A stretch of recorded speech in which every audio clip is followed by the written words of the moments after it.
Kita bisa bertemu siang ini dalam kegiatan implementasi budaya positif. Kalau pas salawat serta salam semoga tetap tercurah kepada junjungan kita Nabi Muhammad SAW. Yang kami hormati Ibu Wakil Kepala Sekolah Pembinaan Kurikulum Negeri 3 Jember. Yang kami hormati Bapak Ibu penyaji atau pemateri pada siang hari ini. Yang kami hormati Bapak Ibu yang telah hadir dalam kegiatan diseminasi 2023. Perkenalkan kami di sini sebagai pembawa acara sekaligus moderator untuk menyampaikan susunan acara diseminasi 2023. Yang pertama adalah pembukaan, yang kedua adalah menyanyikan lagu Indonesia yang akan dipandu oleh Ibu Injan SPD. Kemudian sambutan sekaligus membuka kegiatan yang akan disampaikan oleh Ibu Yuswita Sari SPDMP. Selanjutnya adalah kegiatan inti yaitu diseminasi implementasi budaya positif yang akan disampaikan oleh 5 penyaji di depan kita, yaitu Ibu Siti Masburo, Bapak Bayu Arif Prabudi, Ibu Indah Febrianti, Ibu Yulika Tri Trisnawati, dan Bapak Brodi Dwi Aprianto. Kemudian dilanjutkan dengan tanya jawab. Kemudian ada sesi yang mungkin menarik bagi kita, yaitu surprise. Selanjutnya doa dan penutup. Bapak Ibu sekalian, untuk memasuki sesi selanjutnya yaitu menyanyikan sekalian, yang akan dibaru Ibu Sinjani SPD, kepada beliau kami persilakan. Bapak Ibu sekalian dimohon berdiri.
Bapak Ibu sekalian, diperkenankan.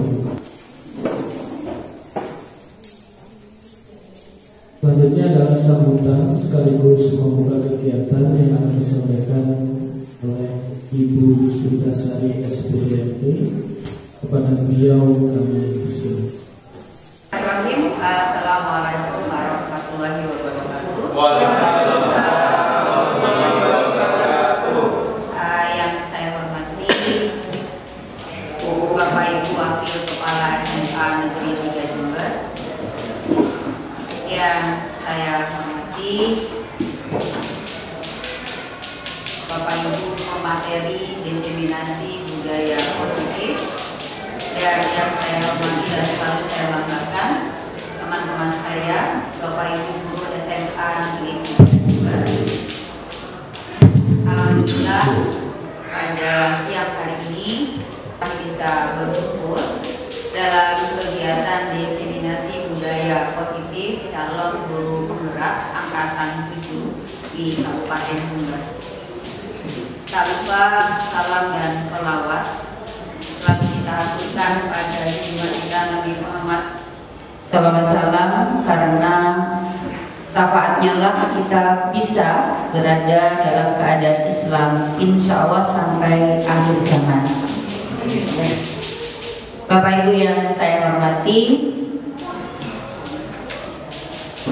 ucapan syukur dan rasa bangga saya sampaikan kepada Bapak Ibu pemateri diseminasi budaya positif calon guru penggerak angkatan 7 yang sudah melakukan kegiatan ini di SMA Negeri 3 Jember.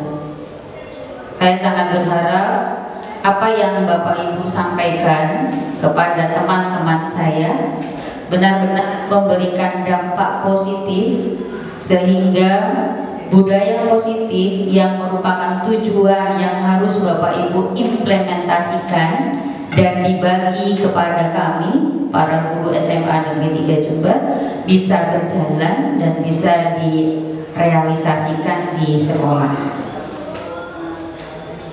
Minta maaf Bapak Ibu, saya belum mendapatkan data nama. Saya tadi WA Mas Bayu tapi belum dibales ya.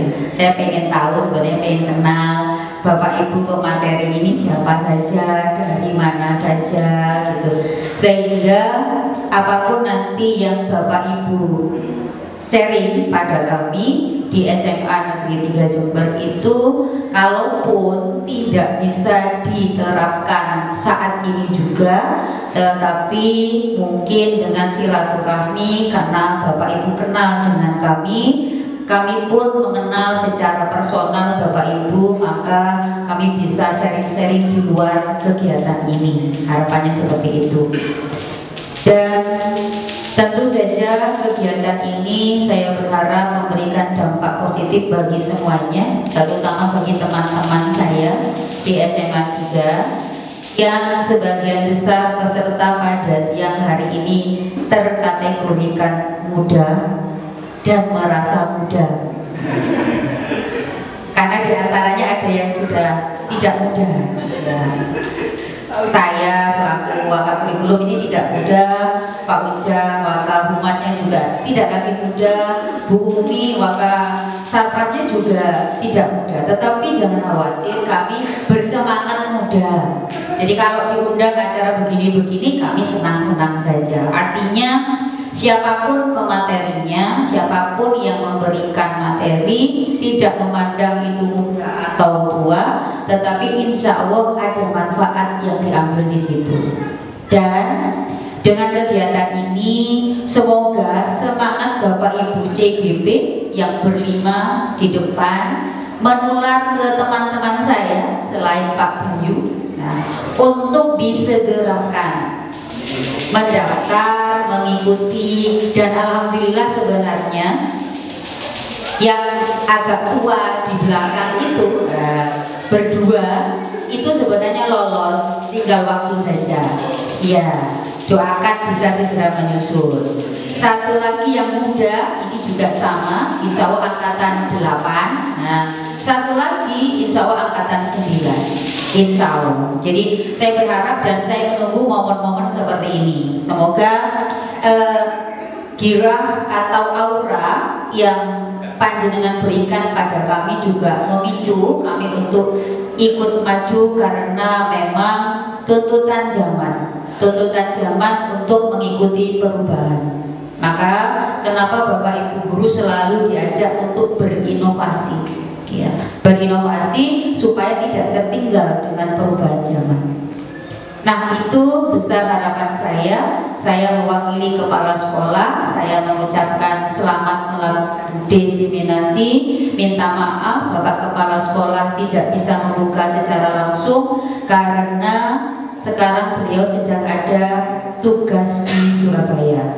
Ya, mohon dimaklumi, dan tanpa mengurangi kekhidmatan acara ini, walaupun tidak ada Bapak Kepala Sekolah dan hanya diwakilkan pada kami, maka harapannya acara ini berjalan dengan lancar dan memberikan manfaat bagi semua. Maka dengan ucapan bismillah, saya nyatakan kegiatan diseminasi budaya positif calon guru penggerak angkatan 7 Kabupaten Jember bisa dimulai.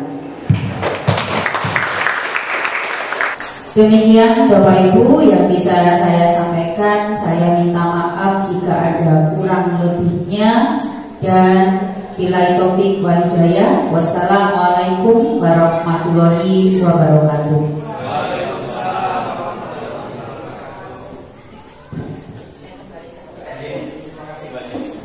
Kami ucapkan terima kasih. Selanjutnya adalah diseminasi implementasi budaya positif. Namun sebelumnya, sesuai dengan harapan hari ini khusus kita, saya ingin memperkenalkan diri saya dulu. Bapak Ibu, saya adalah Bob Syahrial Ghazali. Saya guru SD Al-Qur'an. Saya di sini adalah rekan-rekan satu kelas dari Bapak Ibu. Selanjutnya saya ingin memperkenalkan Ibu Siti Masrullah. Ibu Siti Masrullah.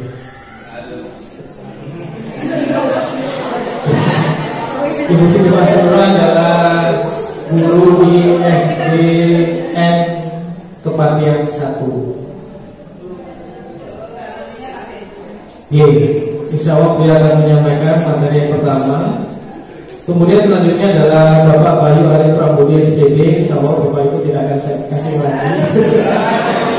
Jangan dong.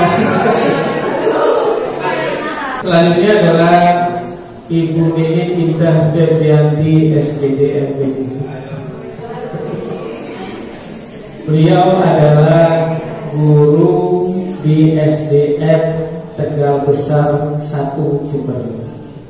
Oke. Selanjutnya adalah Ibu Yulika Tri Krisnawati SPD. Oke. Beliau adalah guru di SDK Maria Fatimah 3. Kita sini di Malaysia. Tersebut selanjutnya. Dan terakhir adalah Bapak Dodi Dwi Aprianto SPD GL. Kepada beliau adalah guru di SMK Teknologi Baru. Mungkin beliau yang ini adalah topik yang luar biasa. Mungkin kita sudah pernah atau bahkan setiap hari sudah melakukan budaya positif di sekolah. Namun refresh atau penyegaran kembali tentang materi budaya positif di sekolah itu perlu seiring dengan pergantian generasi yang ada di sekolah tersebut. Nah, saya sangat appreciate kepada Bapak Ibu yang menjadi penyaji pada siang hari ini yang telah mengisikan waktunya untuk melaksanakan diseminasi budaya positif di SMA Negeri 3 Jember. Agar tidak terlalu lama, mari kita beri aplaus kepada Bapak Ibu guru yang di depan yang kepada Bapak Ibu sekalian kami persilakan. Mungkin pertama dari Ibu Sri Masturaya. Yang terhormat Ibu Kepala Sekolah, Ibu Wakil Kepala Sekolah SMA Negeri 3 Jember. Yang terhormat Bapak Ibu guru hebat peserta diseminasi hari ini. Yang saya hormati dan banggakan teman-teman CGP peserta pembinaan hari ini. Perkenalkan, saya Siti Masuro. Keseharian saya adalah mengajar di SD Padang 1. Hari ini saya akan mencoba berbagi tentang ilmu yang telah saya dapatkan di guru penggerak. Mohon maaf, sebelumnya saya ucapkan banyak-banyak terima kasih kepada Bapak Ibu hebat yang telah meluangkan waktunya untuk mengikuti acara ini. Terima kasih atas supportnya, karena support Bapak Ibu sangat bermanfaat bagi kami. Disiplin positif dan nilai-nilai kebajikan universal. Budaya positif merupakan perwujudan dari nilai-nilai atau keyakinan universal yang diterapkan di sekolah. Kita tumbuhkan budaya, misalnya budaya malu. Saya malu datang terlambat. Saya malu melihat teman sibuk melaksanakan aktivitas dan lain sebagainya.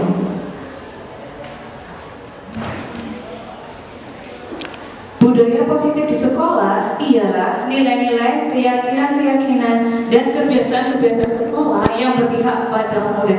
Mari kita budayakan 5S. Tentunya Bapak Ibu sudah menerangkan semua 5S. Mungkin ada yang mau berbagi dengan saya apa 5S itu, guys?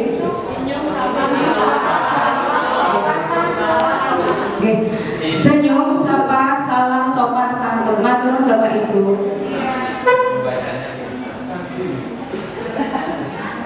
Makna disiplin. Disiplin diri membuat orang menggali potensinya menuju sebuah tujuan apa yang dia hargai. Makna disiplin. Disiplin diri dapat membuat seseorang menggali potensinya menuju kepada sebuah tujuan, sesuatu yang dihargai dan bermakna.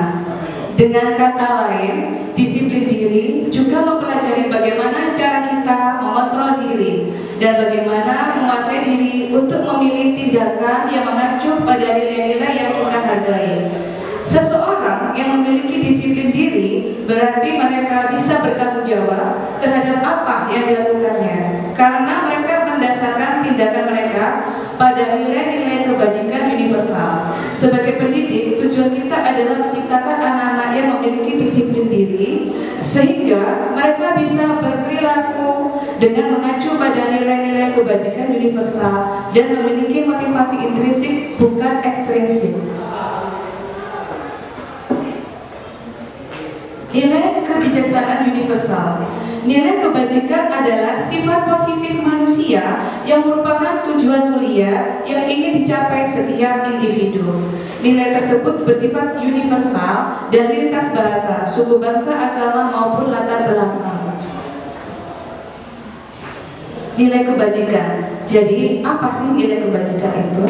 Nilai kebajikan ini sifat-sifat positif manusia yang merupakan tujuan mulia yang ingin dicapai setiap individu. Seperti yang telah dikemukakan oleh Dr. William Glasser pada telekontrol tahun 1984 menyatakan bahwa setiap perbuatan memiliki suatu tujuan, dan selanjutnya Diana Ghosh 1998 mengemukakan bahwa dengan mengaitkan nilai-nilai kebajikan yang diyakini seseorang, maka motivasi intrinsiknya akan terbangun, sehingga menggerakkan motivasi dari dalam untuk dapat mencapai tujuan mulia yang diinginkan.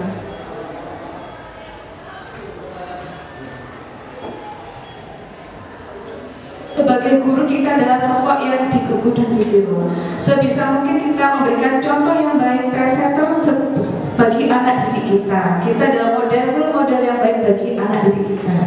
Sebagai guru, kita harus mengetahui posisi kontrol guru, yaitu ada 5: mandiri, reflektif, kolaboratif, inovatif, dan berpihak pada murid.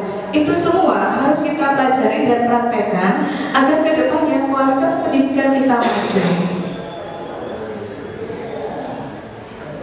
Nilai kebajikan yang ingin dicapai oleh setiap anak Indonesia kita dikenal dengan profil pelajar Pancasila. Bapak Ibu mungkin masih ada yang profil pelajar Pancasila itu apa saja, nggih? Ada pelajar Pancasila beriman dan bertakwa pada Tuhan Yang Esa dan berakhlak mulia, berkebinekaan global, gotong royong mandiri, kreatif dan benar kritis. Terima kasih. Dalam menjadikan dunia pendidikan yang berkualitas, penerapan budaya positif bukanlah satu-satunya materi yang harus dijalankan. Akan tetapi, penerapan budaya positif juga harus dibarengi dengan kejelasan visi pendidikan Indonesia secara umum dan visi-misi sekolah secara khususnya. Kebetulan saya guru SD, saya berusaha memberikan budaya positif dari kita sendiri dulu. Jadi akan lebih mudah kalau kita mempraktekkan sendiri. Saya berusaha datang lebih awal, lebih pagi, mendahului siswa saya, menyambut siswa saya di depan kelas, membiasakan anak-anak untuk menyapa, memberi salam. Yang kedua, saya perlu mencontohkan pada anak-anak menjaga kebersihan, pembiasaan cuci tangan dan keset terlebih dahulu sebelum masuk kelas. Juga mengambil sampah dengan sendirinya dari dalam hati. Untuk di dalam kelas, saya perlu membiasakan siswa untuk selalu rukun dalam bekerja sama, agar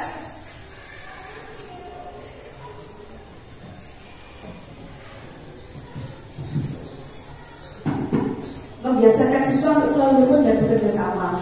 Jadi saya selalu membiasakan agar tidak ada siswa saya sudah aktif dan selalu bekerja sama, rukun, tidak ada yang bertengkar. Karena kita tanamkan kepada anak bahwa kita itu satu kelas ini satu keluarga, satu tujuan.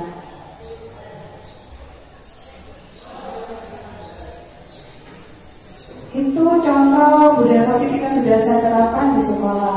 Saya yakin semua Bapak Ibu sudah menerapkan budaya positif di sekolah. Dan saya ingin berbagi, mungkin Bapak Ibu guru di sini bisa mau berbagi atau sharing ilmunya dengan saya. Budaya positif apa saja yang telah Bapak Ibu terapkan yang berkaitan dengan aktivitas pembelajaran di kelas. Monggo. Bapak Ibu yang mau berbagi.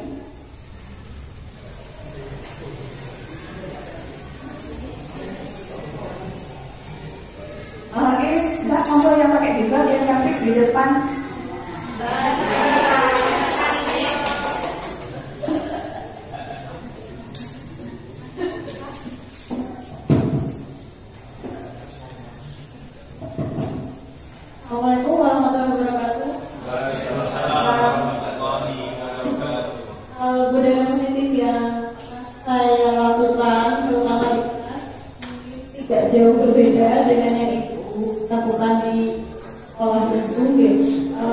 Saya juga membiasakan siswa saya untuk belajar bersama, bekerja sama dalam suatu kelompok, dan mereka sudah terbiasa untuk membagi tugas atau sudah mandiri untuk membagi tugas, membagi apa yang harus masing-masing lakukan, sudah bisa mandiri. Maaf, dengan Bu siapa? Ika Permatasari. Terima kasih.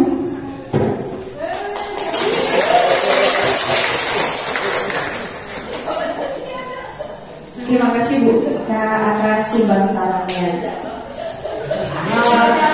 Sebenarnya saya punya sedikit cerita Bapak Ibu kejadian di sekolah saya.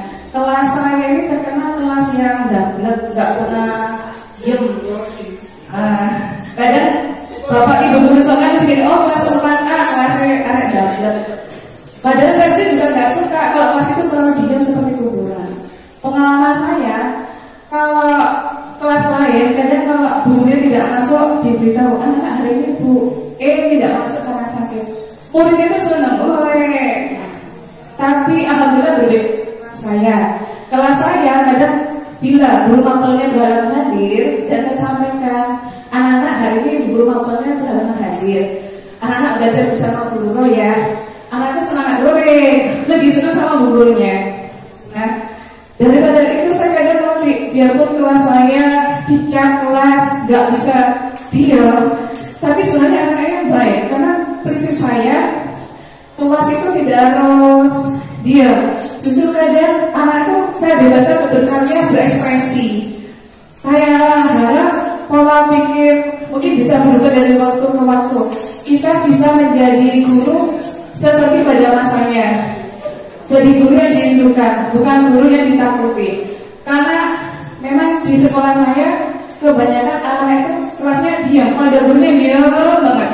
Tapi kadang bermapalnya gini, oh kelas ini kelas 6A, kelasnya liar. Tapi kalau ada gurunya, tertibnya, Masya Allah. Itu sedikit saya dari saya. Barangkali mungkin ada yang mau berbagi lagi dari Bapak Ibu guru.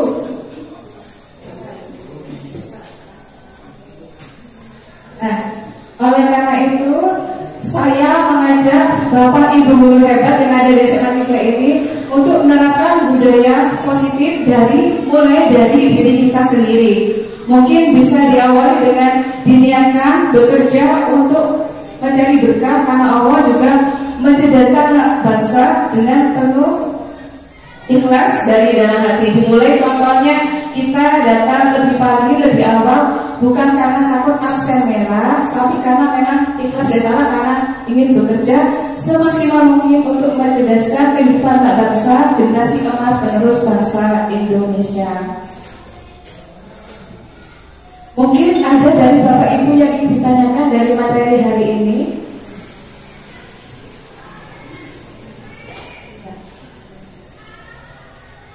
Mungkin hanya ini dari pemateri satu yang bisa sampaikan. Kurang lebihnya kami mohon maaf dan terima kasih tak terhingga kepada pihak SMA 3, Bapak Prasola dan Ibu Waka karena sudah mengizinkan kami untuk berbagi sharing ilmu di sini. Dan juga terima kasih Bapak Ibu guru hebat yang sudah meluangkan waktunya untuk kami. Kurang lebihnya saya mohon maaf. Saya akhiri, wabillahi taufiq wal hidayah. Wassalamualaikum warahmatullahi wabarakatuh.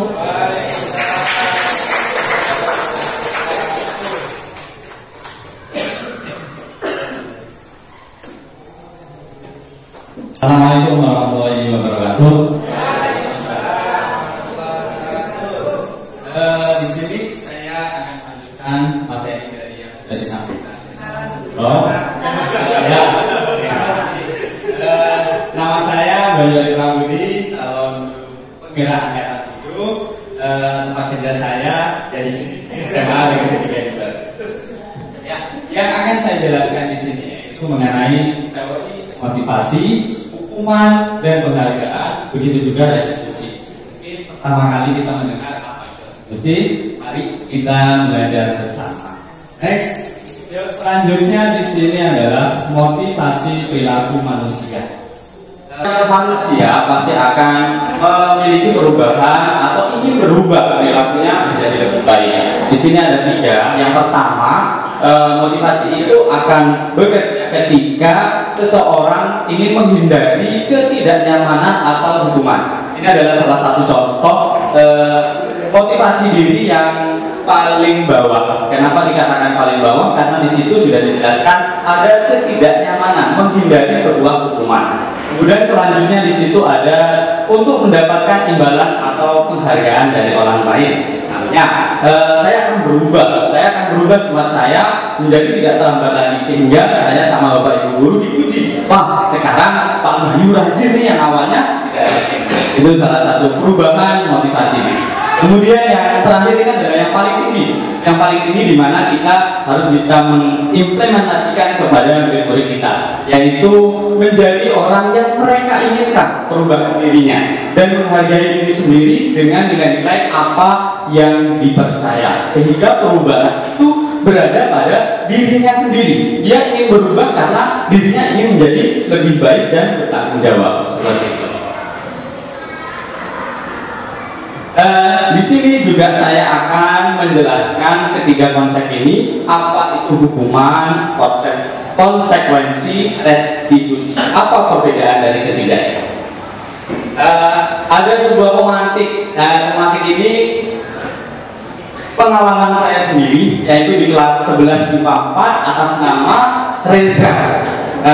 Anaknya bukan Reza ini adalah siswa kesayangan saya kayaknya. Kenapa? Ketika saya melakukan pembelajaran, ternyata saya amati Reza itu berbeda dengan temannya, agak spesial. Kenapa agak spesial? Ya mungkin tidak begitu suka pelajaran biologi sehingga dia menulis, menggambar, melakukan keinginannya sendiri dan tidak memperhatikan apa yang saya ajar.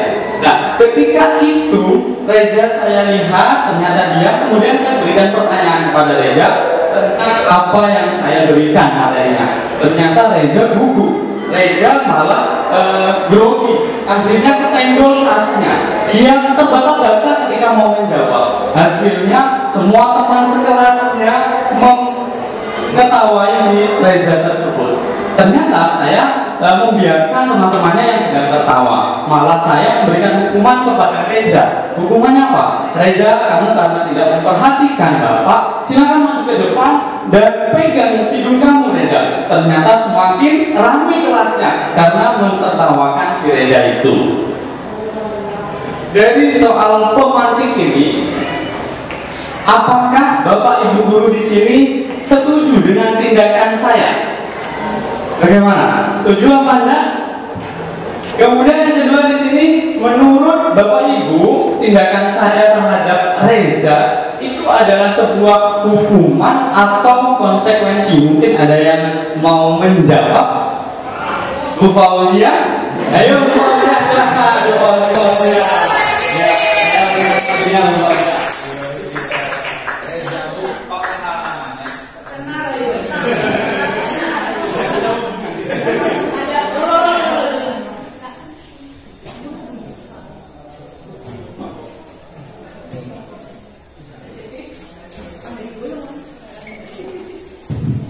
Assalamualaikum warahmatullahi wabarakatuh.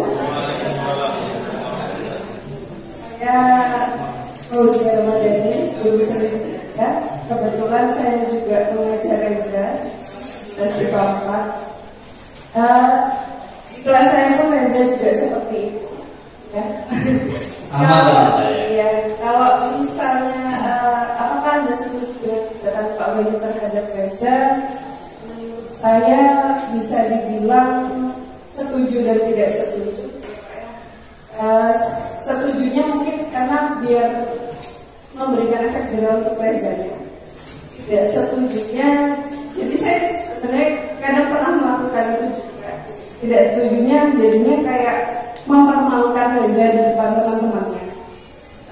Kemudian untuk yang kedua, ada tindakan Pak Bayu terhadap Reza adalah sebuah hukuman atau konsekuensi. Menurut saya juga keduanya saya juga ya, hukuman atau konsekuensi dari apa yang sudah diperbuat oleh. Terima kasih Bapak.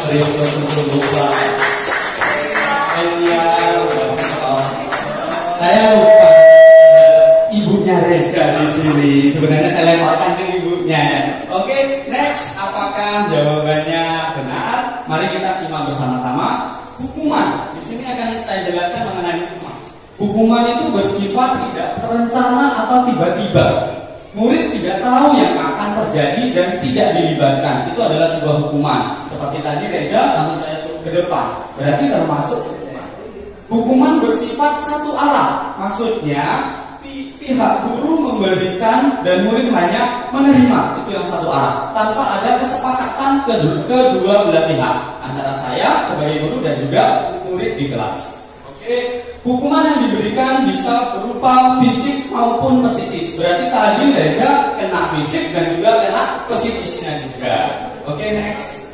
Kemudian untuk konsekuensi itu seperti apa? Ini sudah terencana, itu sebuah konsekuensi.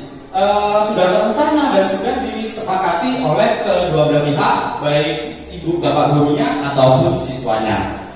Pada konsekuensi, murid tetap dibuat tidak nyaman. Kenapa? Karena di situ masih ada sebuah hukuman yang harus diterima oleh siswanya, walaupun itu sudah tersepakati.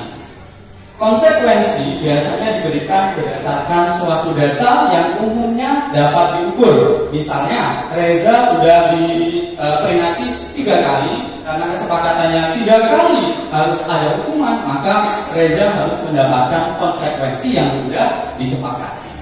Next. Oke. Selanjutnya di sini ada sebuah pertanyaan. Apakah jawaban 1 sampai 5 itu hukuman atau konsekuensi? Yang pertama, mencatat 100 kali di dalam buku kalimat. Saya tidak akan terlambat lagi karena terlambat ke sekolah. Termasuk apa Bapak Ibu? Konsekuensi. Hebat sekali, betul. Karena di situ ada kesepakatan. Yang kedua, membersihkan coretan yang dibuatnya di meja tulis. Iya, konsekuensi juga.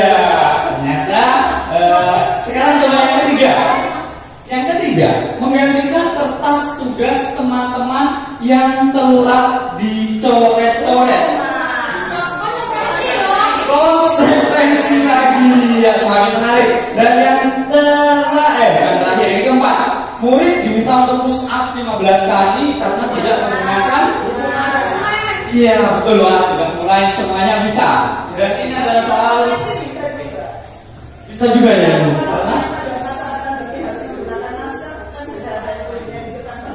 Oh iya.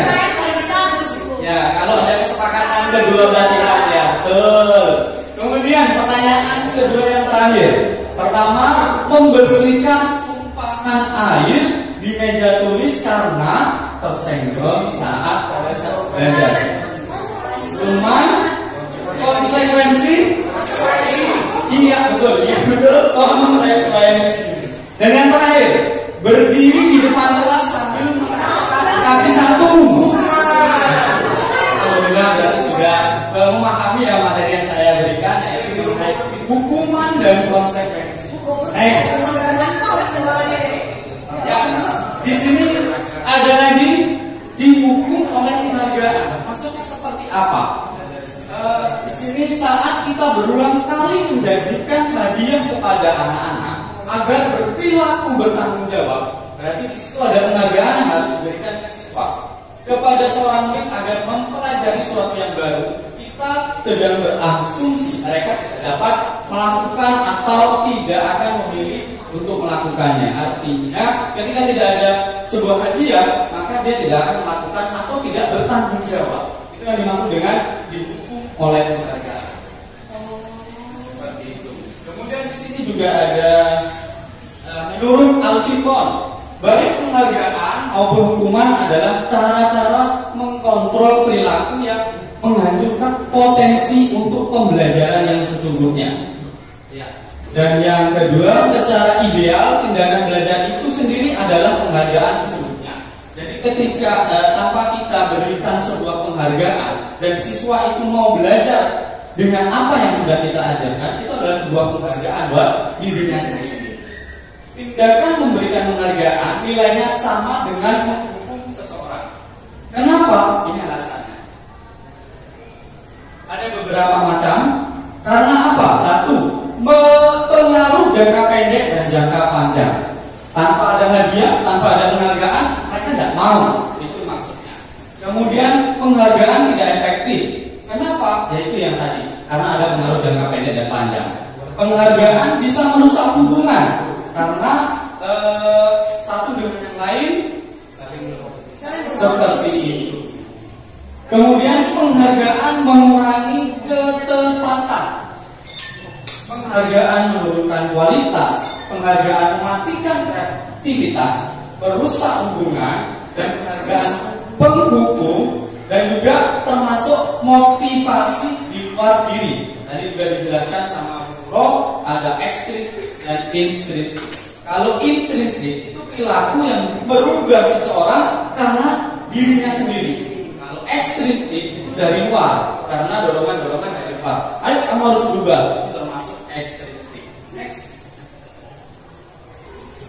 Selanjutnya, setelah hukuman dan konsekuensi ada restitusi. Apa itu restitusi?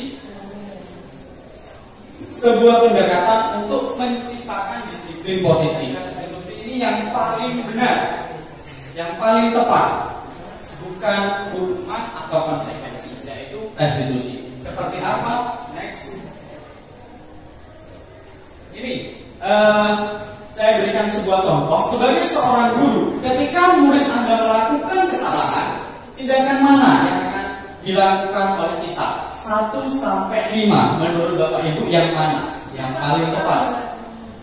1. Menunjukkan kesalahannya dan memintanya melihat kesalahannya baik-baik. 2. Mengatakan kamu seharusnya tahu bagaimana kamu harus bertindak. Nomor 4 enggak sih? Nomor 4 bertanya padanya, kenapa kamu melakukan sesuatu yang seharusnya tidak kamu lakukan? Mungkin ada jawaban yang lain. Oke, nomor 4 kita lihat. Next. Ternyata jawabannya, kalau Anda melakukan tindakan di atas, mungkin Anda akan membuat murid Anda merasa menjadi anak yang gagal. Berarti 1 sampai 5 itu salah semua. Walaupun saya sebelum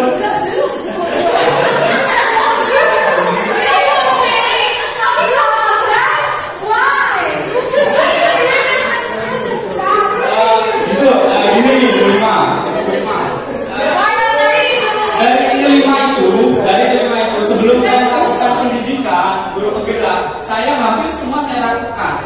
Tapi setelah itu saya telah mempelajari mengikuti pendidikan guru penggerak, ternyata yang saya lakukan salah. Solusinya apa? Solusinya ada di sini, yaitu restitusi. Apa itu? Yang sekarang Bu Hima yang gagal.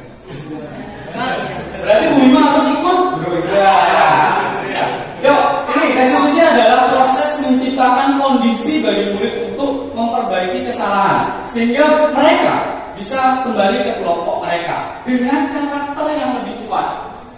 Restitusi juga proses kolaboratif yang mengajarkan murid untuk mencari solusi pada masalahnya dan membantu murid berpikir tentang orang seperti apa yang mereka inginkan dan bagaimana mereka harus memperlakukan orang lain. Restitusi juga membantu murid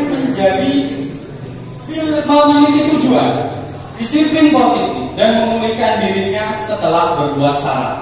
Penekanannya bukanlah pada bagaimana perilaku untuk menyenangkan orang lain atau menghindari ketidaknyamanan, namun tujuannya menjadi orang yang menghargai nilai-nilai kebajikan yang mereka percayai.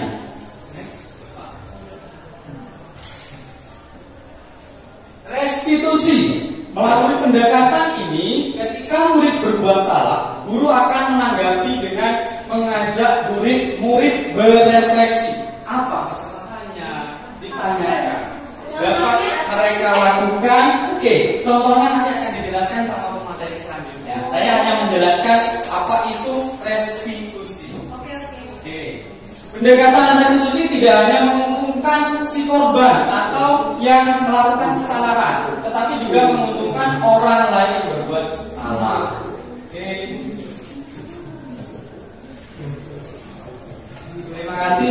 materi yang saya sampaikan selanjutnya ke materi selanjutnya yaitu pendampingan kelas. Saya akhiri. Assalamualaikum warahmatullahi wabarakatuh.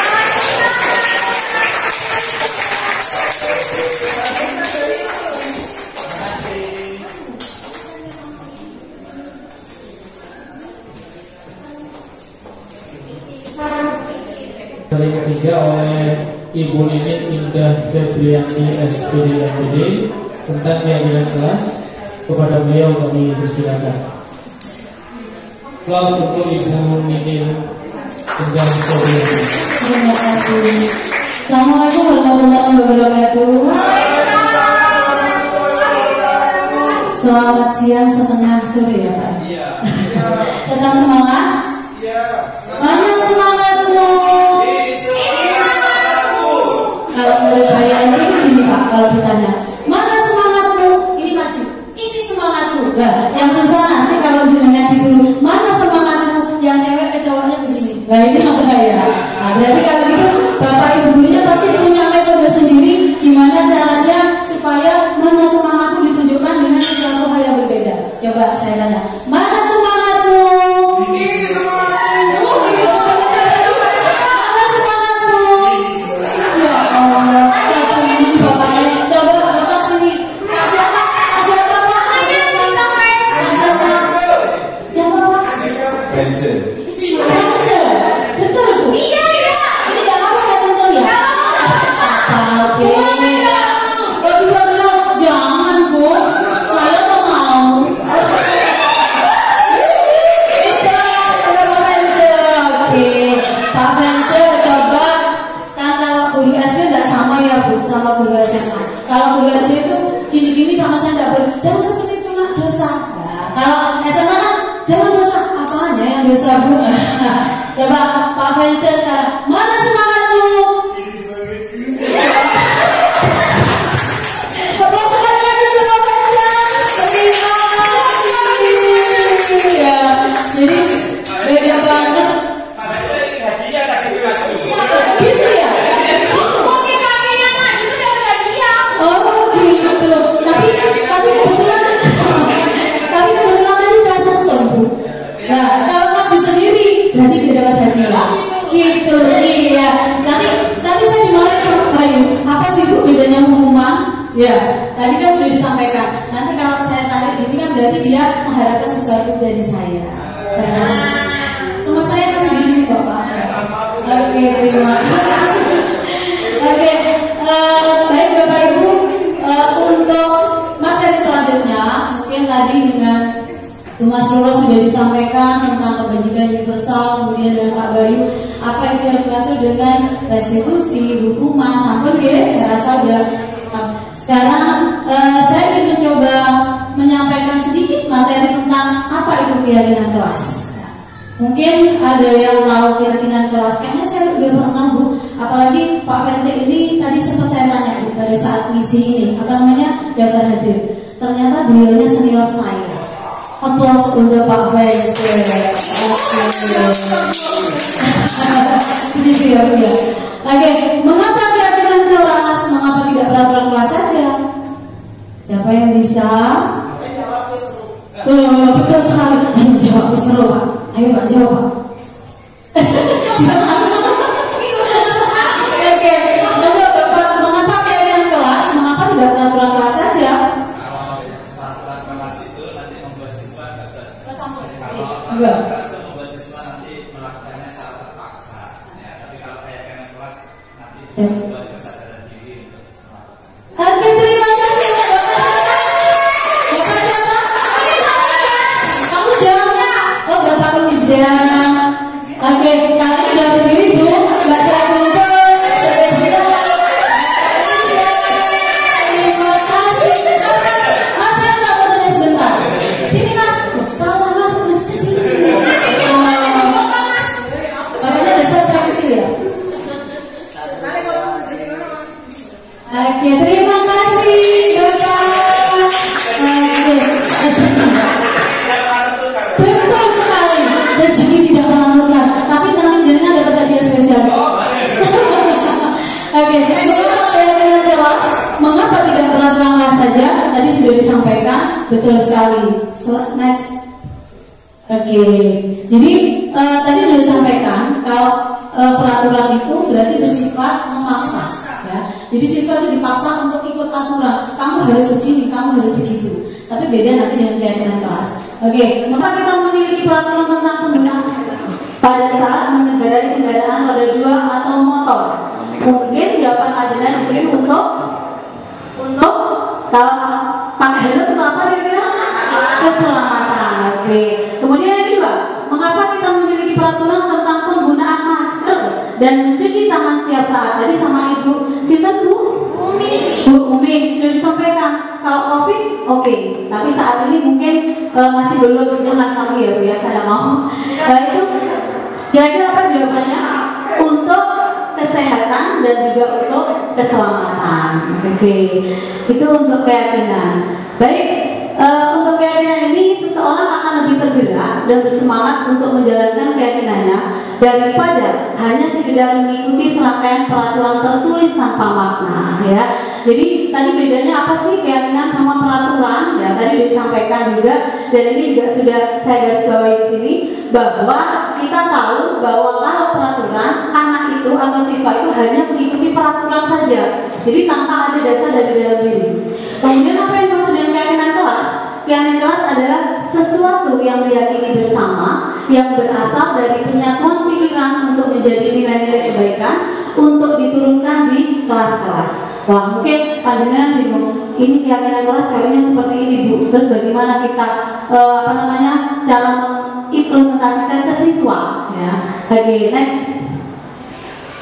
Sebelum kita melangkah ke bagaimana cara menyusun keyakinan kelas, kita harus tahu dulu tentang tujuan pelaksanaan pembukaan budaya positif melalui keyakinan kelas. Yang pertama, pastinya untuk mengenalkan keyakinan kelas kepada murid, itu pasti. Kemudian yang kedua, menyusun keyakinan kelas itu bersama murid, ya Bapak Ibu guru hebat. Jadi kalau keyakinan kelas itu disusun sendiri tanpa adanya partisipasi dari murid, itu namanya bukan keyakinan kelas ya, tapi peraturan. Oke, terima kasih Ibu. Yang ketiga, membiasakan penerapan keyakinan kelas untuk menumbuhkan self disiplin pada murid, ya. Jadi bukan disiplinnya dari dalam diri, ya Bu ya. Kemudian murid-murid juga demikian, mereka juga perlu mendengarkan dan memahami arti sesungguhnya tentang peraturan yang diberikan. Jadi tidak harus panjenengan pilih anak-anak setiap Senin harus nah, kata-kata harus berarti itu adalah sebuah aturan. Oke. Kemudian slide berikutnya apa? Pembentukan keyakinan kelas yang pertama yang harus kita tahu juga, keyakinan kelas itu harus bersifat lebih abstrak daripada peraturan yang lebih rinci dan konkret, ya. Jadi aturan yang pakem. Kemudian yang kedua, keyakinan kelas berupa pernyataan-pernyataan universal. Artinya di sini pernyataan itu secara umum. Jadi harus disepakati oleh kedua belah pihak, baik oleh guru maupun oleh siswa. Kemudian pernyataan keyakinan kelas senantiasa dibuat dalam bentuk positif. Wah, ini bagaimana? Nanti akan saya jelaskan di slide berikutnya. Kemudian keyakinan kelas sebenarnya tidak terlalu banyak sehingga mudah diingat dan dipahami oleh semua warga kelas. Kalau peraturan mungkin Bapak Ibu di situ ada ya Bu, peraturan kelas 1 bla bla bla dan seterusnya. Tapi kalau keyakinan kelas di sini tidak terlalu banyak. Karena mereka udah bingung nanti mana dulu yang mau dikerjakan. Oke. Kemudian keyakinan kelas sebaliknya sesuatu yang dapat diterapkan di lingkungan tersebut. Kemudian semua warga kelas hendaknya ikut berkontribusi dalam pembuatan keyakinan kelas lewat kegiatan curah pendapat, ya. Kemudian bersedia meninjau kembali keyakinan kelas dari waktu ke waktu. Itu yang harus Bapak Ibu guru hebat ketahui, ya. Oke, baik. Ini prosedur pembentukan keyakinan kelas, ya. Jadi sudah pernah juga saya ini terapkan di sekolah saya, ya. Yang pertama melaksanakan sosialisasi melalui paparan singkat terkait keyakinan kelas kepada murid. Jadi sebelum kita membuat keyakinan kelas, maka guru itu harus mensosialisasikan dulu. Apa sih keyakinan kelas itu, beda nggak dengan peraturan? Ya, itu yang harus kita garis bawahi. Kemudian slide berikutnya Pak. Yang kedua, menyusun keyakinan kelas bersama murid. Yang pertama, melakukan brainstorming atau pemetaan ide tentang apa yang boleh dan tidak boleh dilakukan. Mungkin kalau di SD ya Bu, kalau di SD itu mungkin lebih simpel anak-anaknya karena masih kecil. Kalau di SMA ya Bapak Ibu, SMA kira-kira kalau misalnya keyakinan kelas ini kita lakukan sesuatu hal yang boleh dan tidak boleh, kira-kira satu aja contoh. Maka Bapak senior saya, wah Pak Benjamin, apa kira-kira Bapak yang kira-kira nggak boleh atau boleh dilakukan untuk menyusun keyakinan kelas? Berarti harus ada kesepakatan. Kira-kira apa? Terpukau Oke, jadi Pak, keyakinan kelas itu tadi kan saya jelaskan melakukan brainstorming atau pemetaan ide tentang apa yang boleh dan tidak boleh dilakukan. Kira-kira apa? Kesepakatan ya Bu kalau keyakinan kelas ya. Contoh misalkan di kelas saya Oke. Pembelajaran digital. Nah, misalkan yang boleh dilakukan pada saat pembelajaran itu menggunakan sepatu olahraga. Yang tidak diperbolehkan misalkan kalau sudah kembali ke kelas ya sepatunya kembali lagi dengan normalnya. Oh gitu. Kira-kira bahasanya bagaimana ya Pak kalau anak-anak sepatunya dipakai atau sepatunya dilepas, itu gimana? Kira-kira bahasanya dengan ke siswa. Menggunakan sepatu yang nyaman. Oke, bagus. Terima kasih Bapak Penca. Aplaus untuk Bapak Penca. Kebetulan kan hadirnya spesial dari saya ya. Ditunggu dulu ya Bapak. Nggak tertukar. Wah, ini rada bahaya. Nantinya ke saya ya Bapak. Jadi betul sekali. Jadi kalau keyakinan kelas itu tidak sama dengan aturan. Kalau peraturan itu kan kata-katanya siswa harus, siswa wajib. Tapi kalau apa yang disampaikan oleh Bapak Penca itu adalah salah satu bentuk keyakinan kelas. Oke. Kemudian yang berikutnya adalah mencatat semua masukan atau hasil brainstorming. Jadi apa yang sudah disepakati oleh siswa, yang sudah dibentuk, artinya keyakinan kelas sudah ditulis, maka siswa tersebut harus mencatat semua masukannya, sehingga mereka tahu. Jadi tidak harus, ayo tadi ditulis yang A apa, yang B apa, nah, tidak seperti itu. Jadi mereka akan menulis dengan sendirinya. Oke, slide berikutnya. Mengajak murid untuk menemukan nilai kebajikan atau keyakinan yang menjadi inti peraturan.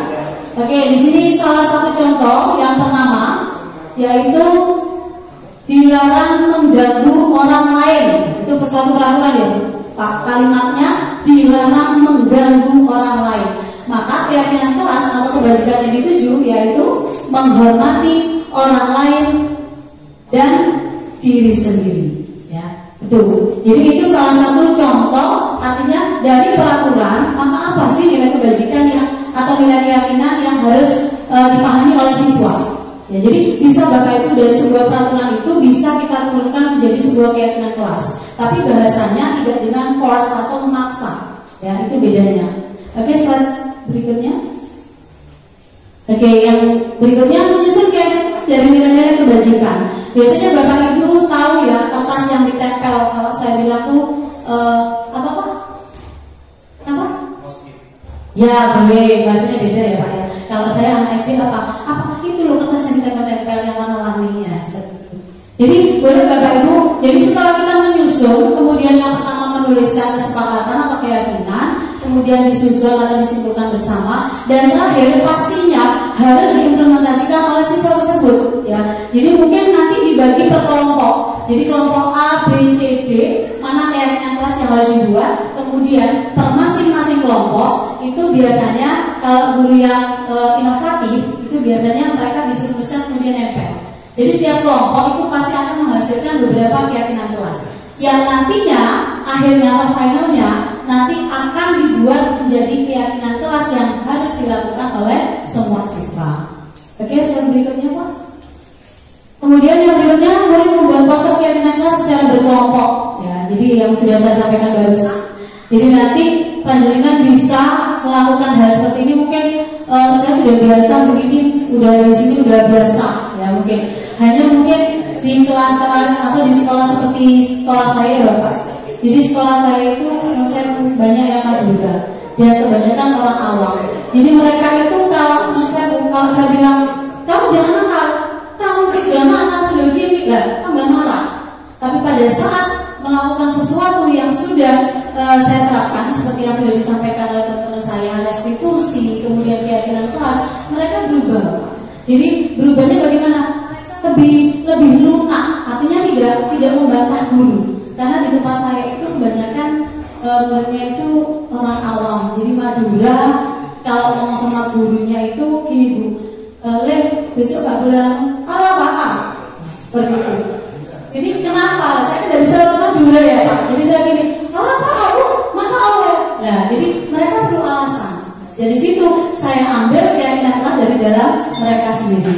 Kemudian yang berikutnya menempatkan keyakinan kelas yang mudah dilihat, yaitu ditempel di dinding kelas atau di mading kelas.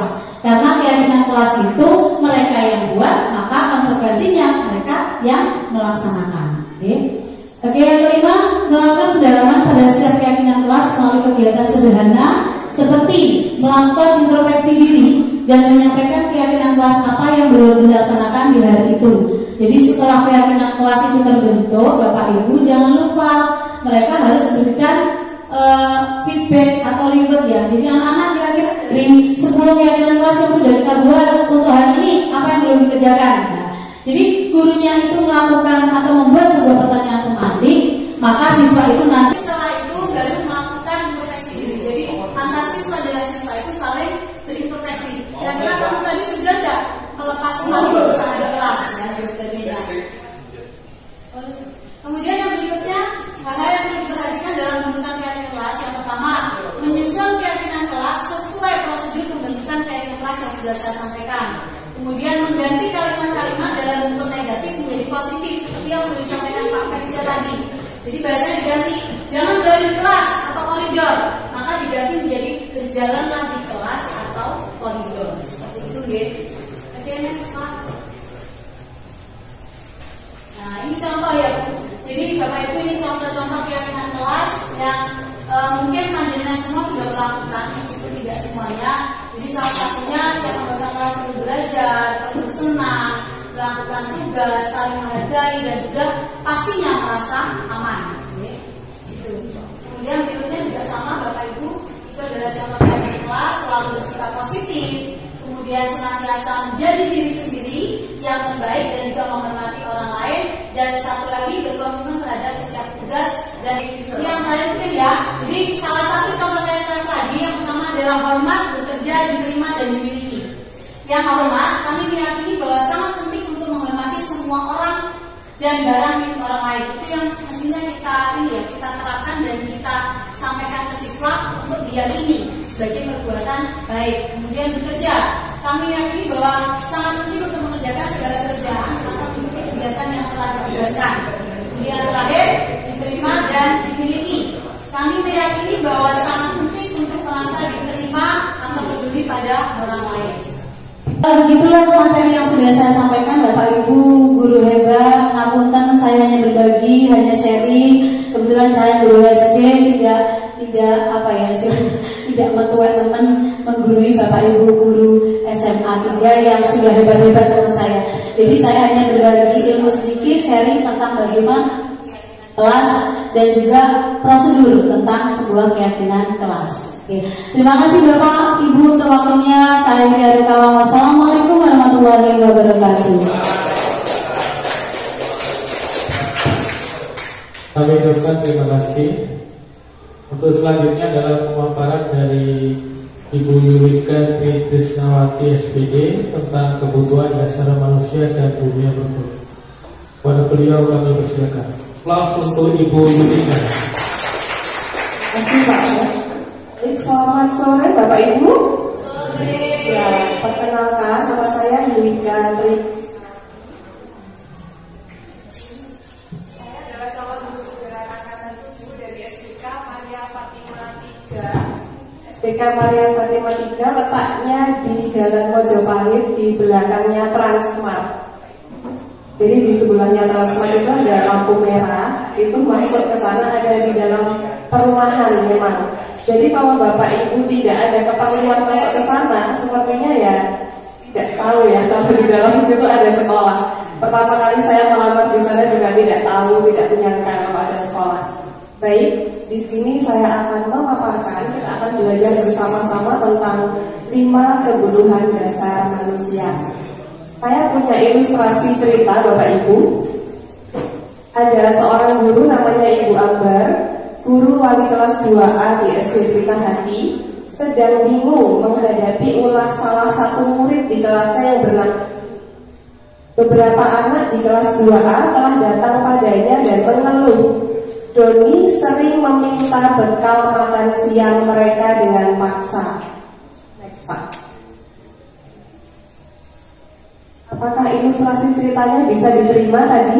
Jadi ada teman-temannya Doni itu lapor, ibu-ibu, Doni meminta bekal saya.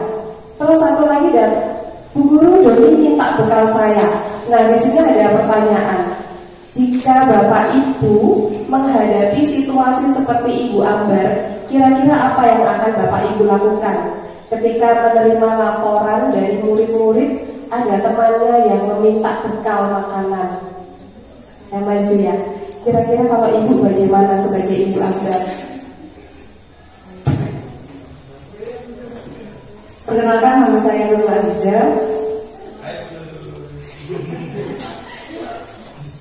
Yang pertama, jika Anda menghadapi situasi seperti Ibu Ambar, apa yang akan Anda lakukan?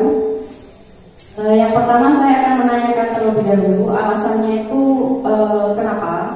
Karena setiap seperti yang tadi Pak Bayu jelaskan, di setiap tindakan itu pasti ada maksud dan tujuannya. Kemudian ketika sudah tahu, baru kita akan berusaha untuk memenuhi alasan yang diberikan oleh Dani. Tepuk tangan dong. Ya, terima kasih. Jadi sesuai dengan Bapak Ibu berarti tadi sangat menyimak ya penjelasan dari teman-teman saya mulai dari materi 1 sampai ke 3. Jadi memang betul kalau kita sesuaikan dengan konteks disiplin positif, harusnya kita bertanya dulu kira-kira apa ya alasan Doni melakukan itu. Next.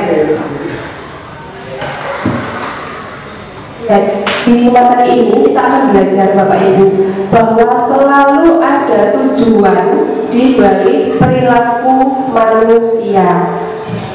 Dan salah satunya adalah untuk memenuhi kebutuhan dasar mereka, termasuk Doni tadi.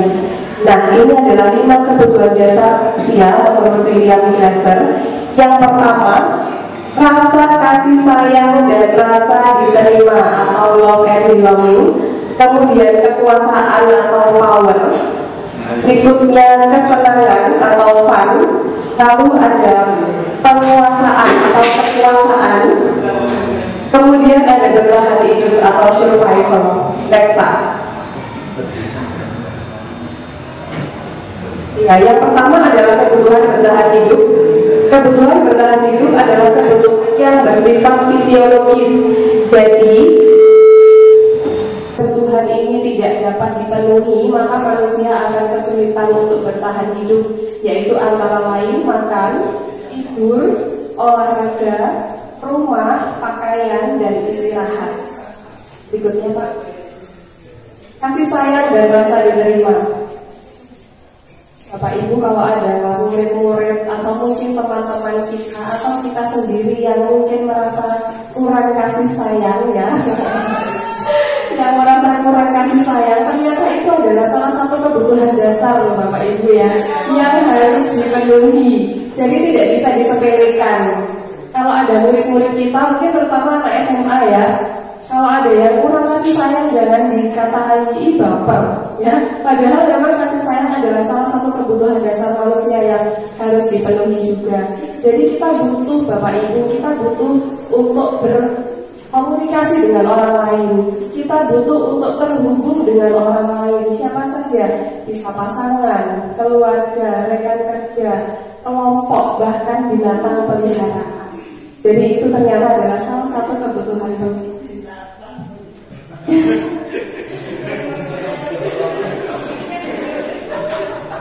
Baik, yang berikutnya ada kekuasaan dan penguasaan. Nah, kalau kita perhatikan ada murid-murid kita yang suka sekali menjadi yang pertama di dalam kelompok, mungkin dia suka sekali memimpin, berarti kebutuhan kekuasaan dia sangat besar, Bapak Ibu, dan itu juga perlu kita salurkan.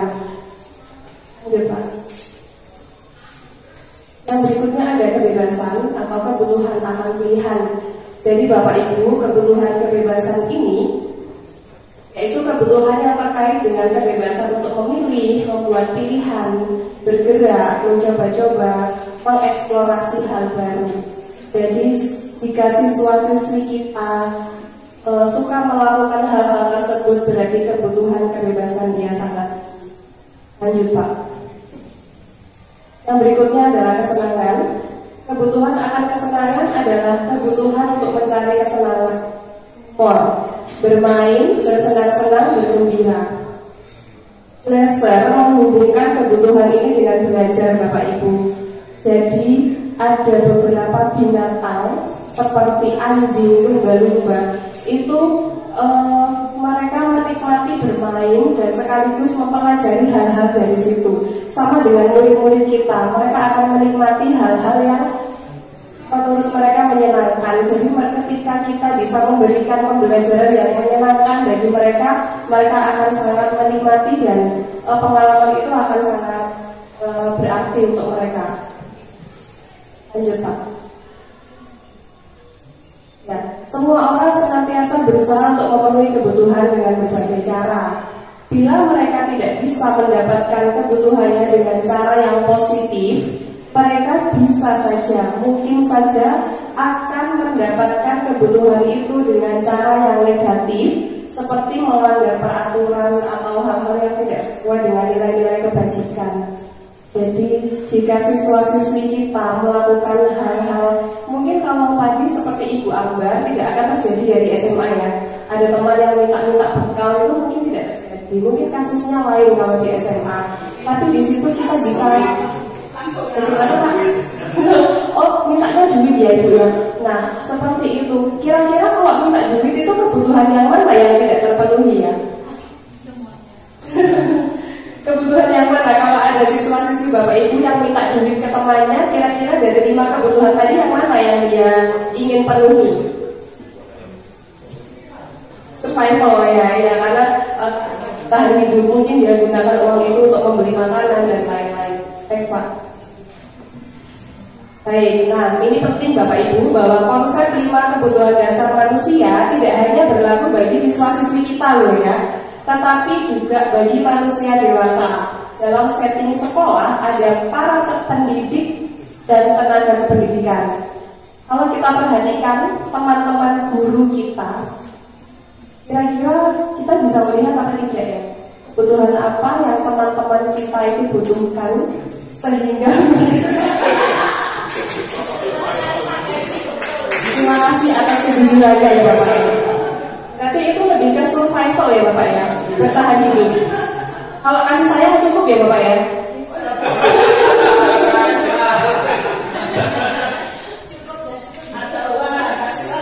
Ada uang, ada kasih sayang, jadi saling melengkapi ya Bu ya. Ya, jadi kalau seandainya gitu ya. Jadi seandainya kita punya teman-teman guru yang mungkin melakukan tindakan tertentu, kita bisa analisa, kira-kira temanku itu butuh apa ya yang membuat beliau melakukan hal seperti itu. Apakah survival tadi, atau kasih sayang, atau penguasaan, sama dengan siswa-siswi kita. Ketika siswa-siswi kita melakukan sesuatu yang kita anggap aneh atau melanggar peraturan, alangkah baiknya kita menganalisa, kira-kira anakku ini butuh apa, kebutuhan apa yang belum terpenuhi. Jadi di situ sebagai guru kita bisa mengakomodir. Apakah mudah? Tidak Bapak Ibu. Saya tidak mudah untuk mengakomodir kira-kira muridku butuh apa. Dan misalkan kita sudah menemukan dia butuh apa, juga belum tentu kita bisa memberikannya dengan mudah. Tetapi itu adalah salah satu cara untuk menumbuhkan budaya positif di sekolah. Ini terhubung dengan materi yang sudah disampaikan oleh teman-teman saya tadi. Jadi memang tidak mudah, tetapi jika 5 kebutuhan dasar ini paling tidak terpenuhi, sebagian besar terpenuhi, maka kemungkinan murid kita akan menghindari perilaku-perilaku yang nyeleneh istilahnya kalau bahasa Jawa.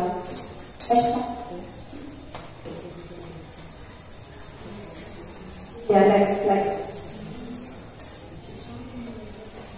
Ya, Bapak Ibu, jika kita ingin murid kita berubah, maka dari siapa dulu? Pertama, kapasitas untuk berubah ada di dalam diri kita. Bapak Ibu gurunya dulu. Kalau Bapak Ibu gurunya aja lima kebutuhannya belum terpenuhi, pasti akan kesulitan juga untuk melihat siswa-siswi kita. Tetapi kita tidak butuh sempurna dulu ya untuk membantu siswa-siswi kita. Kemudian mencari solusi untuk memenuhi kebutuhan tertentu dengan cara yang positif. Next. Ya, baik, demikian tadi Bapak Ibu pemaparan saya tentang 5 kebutuhan dasar manusia. Mudah-mudahan bermanfaat dan mohon maaf jika ada hal yang kurang berkenan. Ini selamat. Terima kasih saya sampaikan, dan masuk di materi yang terakhir akan disampaikan oleh Bapak Dodi Dianto, SPDR, yang akan menyampaikan tentang 5 proses kontrol dan segitiga restitusi. Pada beliau kami bersiap. Kelas untuk Bapak Dodi. Baik, terima kasih untuk pembawa acara. Sebelum perkenalkan terlebih dahulu, bisa di next dulu Mas Bayu. Jadi sekali lagi izinkan saya untuk memperkenalkan diri. Meskipun tadi sudah sempat diperkenalkan secara singkat, tapi saya ingin lebih memperkenalkan diri saya gitu. Jadi nama saya Dodi Dwi Aprianto, SPDR. Saya merupakan guru matematika. Saya guru matematika di SMKS Teknologi Balung. Tadi saat diperkenalkan secara singkat tentang Teknologi Balung, kayak ada yang familiar kayaknya dengan SMK Teknologi Balung. Masnya kayaknya keluar. Itu alumni atau apa Mas? Oh, rumahnya. Saya kira alumni kok bisa nyasar sampai sini. Sedikit gak nyambung. Oh gitu ya. Matematika UNED juga, oh gitu ya. Tapi saya nggak familiar juga, nggak kelihatan dari segi pendidikan. Udah, bisa jadi saya belum memang yang UNED gitu ya, karena saya memang orangnya nggak aktif gitu ya di kampus, nggak aktif gitu ya. Jadi kampus saya memang Universitas Negeri Jember tahun angkatan 2009, dan setelah itu saya berkesempatan untuk langsung melanjutkan profesi pendidikan guru saya di UNESA melalui program SM3T. Dulu kan ada program SM3T, sarjana mengajar di daerah 3T. Ya, next. Kembali ke topiknya.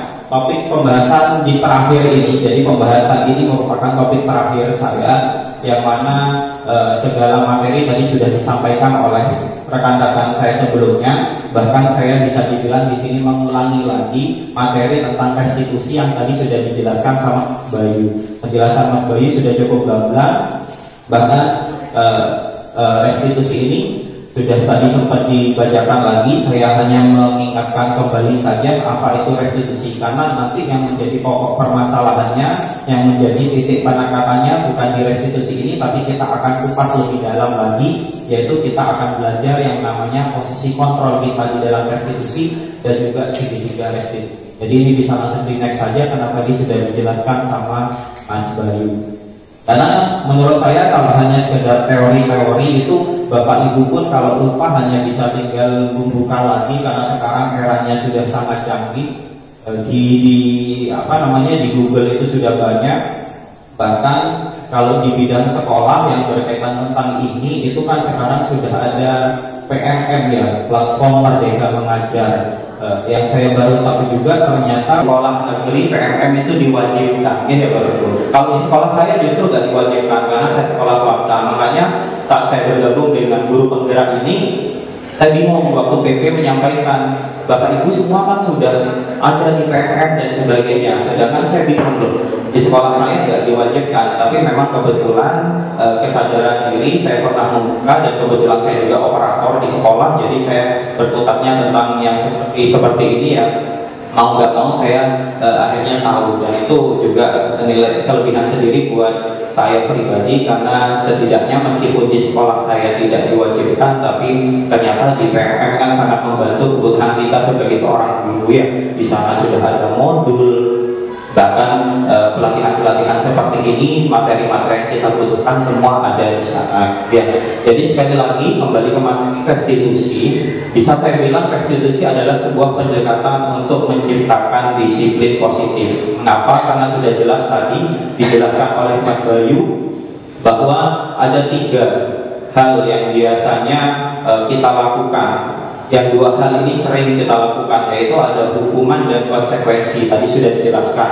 Yang paling sering, jujur saya sendiri pun, hukuman itu merupakan hal yang sering saya lakukan kepada siswa gitu ya. Karena sebagai seorang guru, kita tuh nggak bisa seolah-olah langsung merubah kebiasaan kita, membalikkan telapak tangan yang awalnya sudah biasanya seperti itu, tiba-tiba langsung disuruh mencari solusi lain yang menurut saya juga lebih ribet gitu ya. Kalau menghukum kan jelas cepat gitu ya, seperti tadi sudah ada beberapa pilihan yang disampaikan sama Mas Bayu. Menghukum terlambat udah push up 10 kali selesai, nggak ada apa-apa ya, tapi memang efeknya sangat negatif. Makanya di sini ada solusi yang ditawarkan, yaitu kita akan menggunakan yang namanya restitusi. Restitusi seperti apa? Tadi sudah dijelaskan. Kita akan jauh lebih dalam membahas tentang 5 posisi kontrol dan juga tentang segitiga restitusi. Nanti restitusi seperti apa contohnya akan terlihat jelas saat materi segitiga restitusi, karena kita sama-sama akan belajar bagaimana merestitusi siswa menggunakan teori segitiga restitusi. Tapi sebelumnya coba kita akan membahas yang namanya posisi kontrol kita, 5 posisi kontrol kita. Next Mas Doyo. Ini ada 5 posisi kontrol kita sebagai seorang guru ya. Yang pertama adalah posisi kontrol kita sebagai seorang penghukum. Seperti yang tadi sudah saya sampaikan bahwa posisi penghukum ini yang menurut saya paling sering mungkin kita memposisikan diri, karena pada keseharian seperti yang tadi saya sampaikan, penghukum itu solusi paling cepat ya. Karena kalau kita mau melakukan hal-hal yang lain kadang terbentur dengan ibaratnya waktu dan kendala-kendala yang macam-macam. Jadi penghukum memang biasanya sering kita lakukan. Berikutnya ada pembuat rasa bersalah. Jadi sebagai seorang guru kadang kita kan juga sering ya melakukan posisi pembuat rasa bersalah. Jadi tidak langsung menghukum, tapi ibaratnya membuat meneliti diam-diam, lebih kejam kayaknya ya. Karena siswa dibuat merasa bersalah. Berikutnya ada posisi sebagai teman. Mungkin ini yang juga netral, bisa dibilang kita bertindak sebagai teman bagi siswa-siswa kita. Jadi kedekatannya lebih dapat gitu dengan siswa kita kalau kita memposisikan diri sebagai seorang teman. Nah, berikutnya lagi ada posisi sebagai pemantau. Pemantau ini yang netral menurut saya. Karena apa? Pemantau ya hanya menjalankan aturan yang ada. Jadi siswa-siswa kita hanya tinggal dilihat tuh aturannya apa, konsekuensinya apa kalau sudah melakukan ini dan itu. Itu pun juga posisi pemantau jarang sekali marah-marah nggak jelas, itu jarang sekali gitu ya. Karena dia sudah ada aturannya, tinggal mengikuti relnya saja. Tinggal ibaratnya ada yang keluar dari rel, dia tinggal menuntun kembali ke dalam relnya. Dan yang terakhir adalah posisi sebagai manajer, ini yang paling susah dan setidaknya harus kita coba. Nah, ya next Mas Bayu. Nah di sini biar lebih jelas, saya sampaikan atau tampilkan beberapa video contoh saja agar Bapak Ibu bisa membedakan posisi-posisi 5 tadi. Monggo disimak. Posisi yang pertama dulu sebagai seorang penghukum.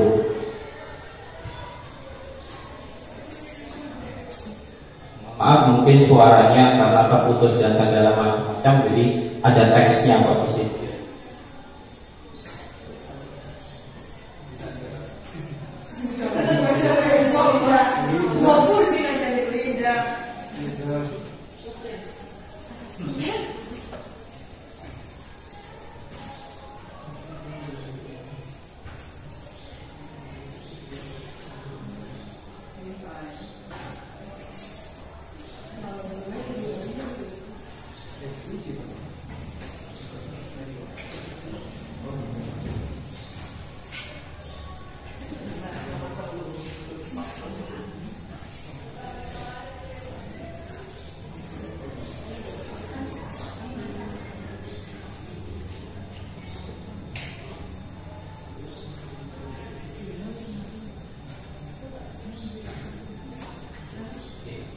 Itu tadi adalah contoh posisi seorang penghukum dari guru gitu ya. Bisa di next step dulu.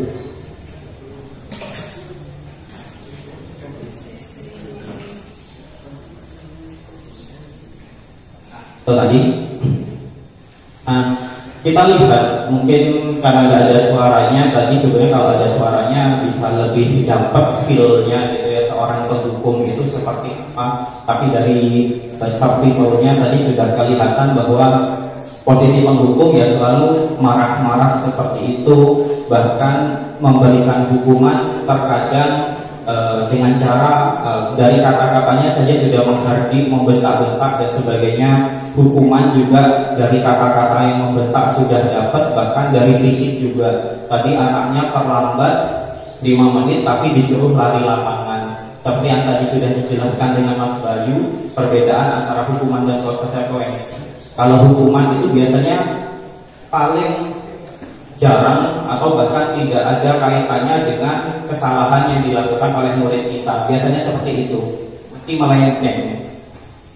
Kesalahannya terlambat tapi disuruh lari, kan nggak ada ibaratnya hubungannya ya, apa hubungannya? Yang tidak bisa juga membuat murid itu sadar. Gitu. Ya kecuali di olahraga betul. Kalau seandainya Pak Guru olahraganya yang menghukum lari, wajar menurut saya karena masih ada sesuai dengan bidang yang diajarkannya. Tapi kalau ibaratnya terlambat hanya disuruh berlari ya kurang pas. Seperti tadi itu hukuman biasanya tidak sesuai dengan kesalahan yang dilakukan. Itu di posisi kita sebagai seorang guru. Nah dampaknya kalau ke siswa seperti apa? Biasanya murid cenderung berontak karena biasanya kalau nggak sesuai, ya tadi kan sempat di contoh itu, di video itu siswa sempat menyangkal. Pertama disuruh lari keliling lapangan sekali, dia berontak. Kok lari? Nah gitu ya. Malah setelah berontak tambahin 3 kali lagi gitu. Itu dampak negatifnya dari siswa itu, berontak kepada gurunya. Karena memang kadang tergantung gurunya ya. Kalau gurunya lebih kejam bahkan bisa hukumannya jauh lebih kejam dari itu. Dan siswa pasti tidak akan menyukai guru atau mata pelajaran yang diampu. Tapi pasti ditandain, buku ini atau pelajaran ini setiap ada pelajaran nanti di jam mengaji pasti sudah males duluan, bahwa pengen bolos terus atau pengen gak ikut pelajarannya. Seperti itu dampak negatifnya kalau kita memposisikan diri sebagai penghukum. Mungkin boleh tapi jangan terlalu. Karena memang seperti yang saya bilang, untuk menjadi atau merubah posisi kita dari posisi awal ke posisi yang lebih baik itu membutuhkan waktu, karena kebiasaan itu baru bisa dapat dengan baik kalau dilakukan secara terus-menerus dan istiqomah. Berikutnya Mas Bayu, posisi yang kedua tadi sebagai pembuat rasa bersama. Mohon maaf ya sekali lagi karena sudah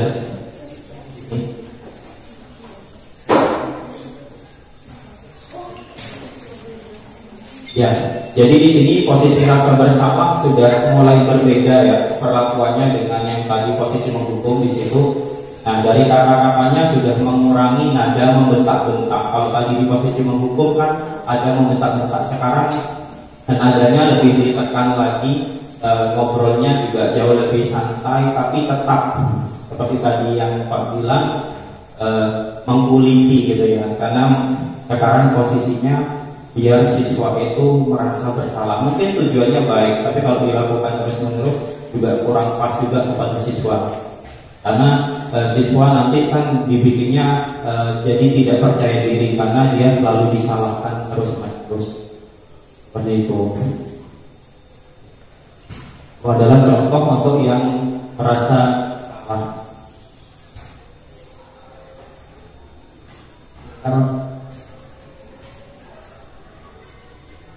Nah, ini tadi ya posisi pembuat rasa bersalah, suaranya cenderung lebih lembut seperti yang tadi sudah dilihat di dalam video bahwa sudah tidak membentak-bentak lagi, tenang, namun kata-kata yang digunakan cenderung menyalahkan murid jelas karena jelas posisinya sebagai merasa bersalah. Terus guru akan mengatakan hal-hal yang membuat murid merasa bersalah. Intinya ya selalu dibuat harapan positifnya tentu guru yang melakukan hal-hal ini saya yakin timbul kesadaran setelah siswanya merasa bersalah, timbul kesadaran. Tapi ada dampak lain ternyata untuk membuat murid merasa bersalah tadi berarti memiliki identitas diri yang gagal tadi ya, dan akhirnya timbul rendah diri dan menarik diri dari. Mudah-mudahan tidak. Kalau saya pribadi sebenarnya di sekolah saya jarang ada yang merasa bersalah seperti itu ya. Karena siswa saya rata-rata top ya, siswa STM itu top STM belum gitu ya, sudah terkenal. Jadi jarang, rugi kita membuat rasa bersalah ke siswa saya itu rugi gitu ya.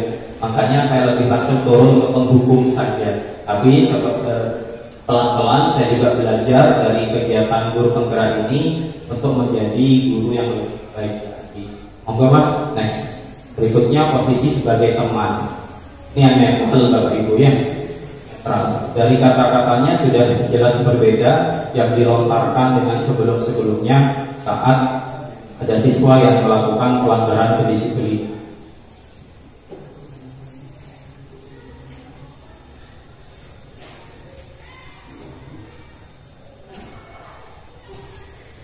Dari kata-katanya juga sudah ini. Ada sayang, kata-kata sayangnya juga ya. Jujur kalau saya suruh bilang seperti ini ke murid saya juga kesulitan gitu ya. Jujur kesulitan gitu ya. Ya apalagi ya cowok cewek sama saja kesulitan saja. Tapi tetap intinya saat memposisikan diri sebagai teman, kata-kata yang kita lontarkan kepada siswa kita jauh lebih friendly, bersahabat dengan cara Bapak Ibu masing-masing. Karena tidak harus Bapak Ibu dengan kata-kata yang seperti ini itu top banget gitu, enggak. Karena setiap Bapak Ibu kan punya ciri khas masing-masing dalam menyampaikan atau bernegosiasi dengan siswanya. Nah, di sini juga sudah jelas bahwa tidak hukuman yang diberikan. Itu ya, memposisikan diri sebagai teman biasanya lebih banyak menguntungkan siswa karena siswanya diberi keringanan terus gitu ya. Oh kalau ada ini ya dibantu terus dan seterusnya seperti itu. Nah, guru yang melakukan atau sebagai seorang teman ini biasanya suaranya guru cenderung ramah ya, seperti ngobrol dengan teman pada umumnya dan cenderung bergurau. Tadi kan juga ada kata-kata guruannya agar tidak ada kesan ibaratnya tertekan antara siswa itu bisa dihindari karena kita memposisikan diri sebagai seorang teman. Tapi ada dampak juga yang berlaku kepada siswanya, yaitu murid akan bergantung kepada guru. Itu sudah jelas ya. Misalkan tadi terlambat dilihat, oh kok Pak ini gitu ya, saya sudah CS dengan Pak ini, gak apa-apa masuk aja. Tapi seandainya yang jaga bukan Pak itu pasti sudah kabur-kabur juga. Jadi tergantung kepada seseorang malah gitu ya. Dan murid tidak bisa mandiri dan berpikir untuk dirinya sendiri. Jadi segala sesuatu pasti menggampangkan. Ada itu pelajarannya. Misalkan murid kesayangannya Pak Bayu tadi, si Reza, gampang Pak Bayu aja yang ngajar. Sudah CS tiap hari mabar bareng dengan Pak Bayu. Justru kadang dampak negatif yang lebih parah lagi menurut saya kalau kita terlalu sering memposisikan diri sebagai teman, posisi guru dan muridnya itu malah hilang. Itu yang dikhawatirkan, adabnya akan hilang. Next. Berikutnya posisi sebagai pemantau. Ini contohnya seperti ini.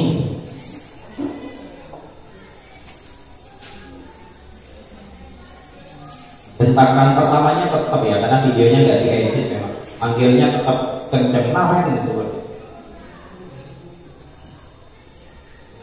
seperti yang disampaikan tadi di awal, posisi pemantau ya pasti kita akan kembalikan dengan peraturan sekolah ataupun keyakinan sekolah yang telah dibuat. Jadi kita hanya tinggal meluruskan lagi siswa-siswa yang melakukan pelanggaran kedisiplinan tadi ke dalam koridor yang benar atau ke jalan yang benar lagi.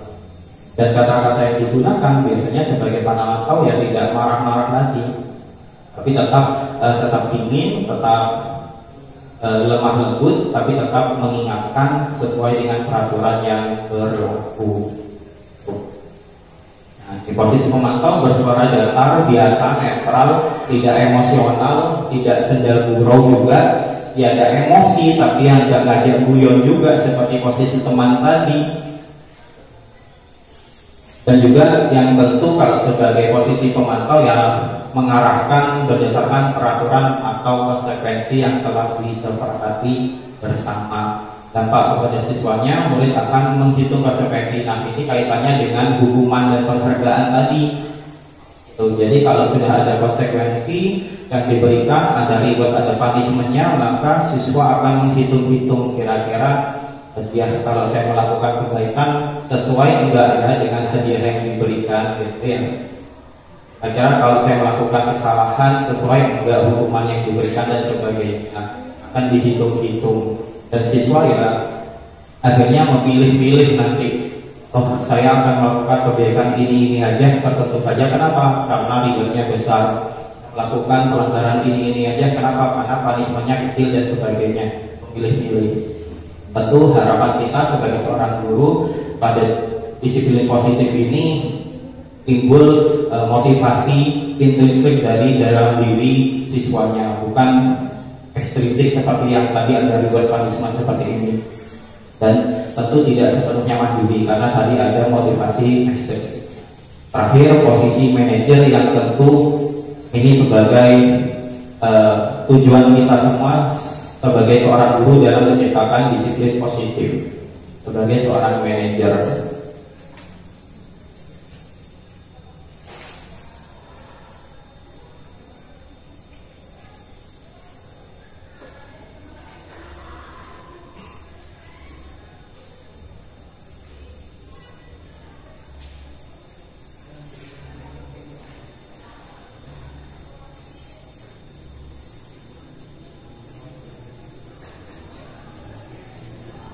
Seperti yang tadi sudah dijelaskan juga bahwa tindakan itu pasti ada alasannya.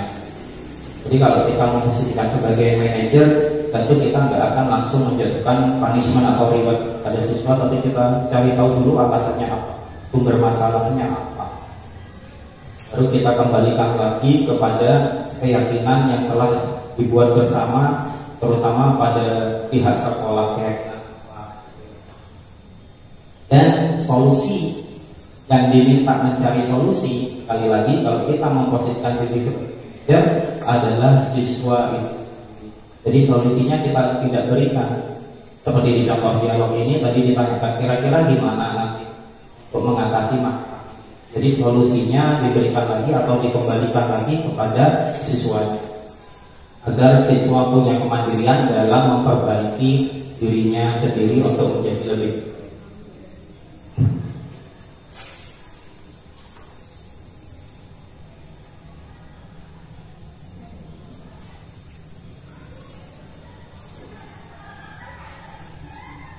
Kan di sini ibu gurunya juga sambil mengingatkan kepada si siswa kira-kira mau melakukan apa. Kalau melakukan itu apa saja pendukung-pendukungnya. Dalam konteks ini tadi ditanya setel alarm. Nah, dengan si guru alarmnya kira-kira kalau kelewatan ada rencana cadangan enggak? Tadi itu sempat di dialognya. Oh ternyata ada rencana cadangan dengan cara gurunya menyarankan, oh tinggal dengan siapa di rumah, ternyata ada kakaknya, ada ibunya. Ya udah kalau alarmnya memang belum bisa membangunkan si anak, berarti minta tolong ke ayah ibunya atau kakaknya untuk membangunkan dan sebagainya. Tapi tetap di sini kondisinya diharapkan siswa sendiri yang menemukan solusi untuk dirinya sendiri. Tuh kalau posisi sebagai seorang manajer, tentu dampaknya kepada siswa, murid akan menjadi diri, memiliki disiplin positif, percaya diri, dan dapat memecahkan masalahnya sendiri. Nah, itu tadi 5 posisi kontrol yang ada pada seorang guru. Nah, karena saya guru matematika, ini bisa saya analogikan sebagai garis bilangan ya. Ada garis bilangan, semakin ke kanan berarti nilainya semakin positif, semakin ke kiri nilainya semakin negatif. tentu kita sebagai seorang guru selalu berusaha memposisi kita, posisi kontrol kita ke arah kanan, yaitu ke arah yang positif. Syukur-syukur kita bisa menjadi seorang manajer, ya, dan berupaya sebisa mungkin, semaksimal mungkin untuk menjauhkan posisi penghukum, setidaknya mengurangi dulu.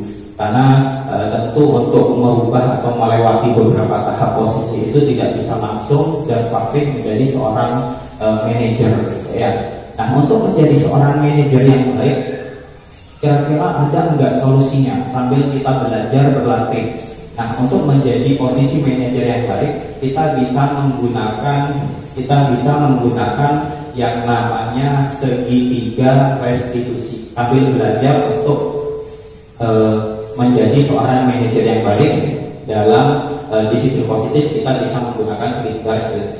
Tadi Mas Bayu, jadi kita beralih ke yang namanya segitiga restitusi. Jadi apa segitiga restitusi? Segitiga restitusi itu adalah tahapan-tahapan, ya, tahapan-tahapan ibarat kalau di dalam pembelajaran, ya, prosesnya adalah melakukan tindakan restitusi apa saja.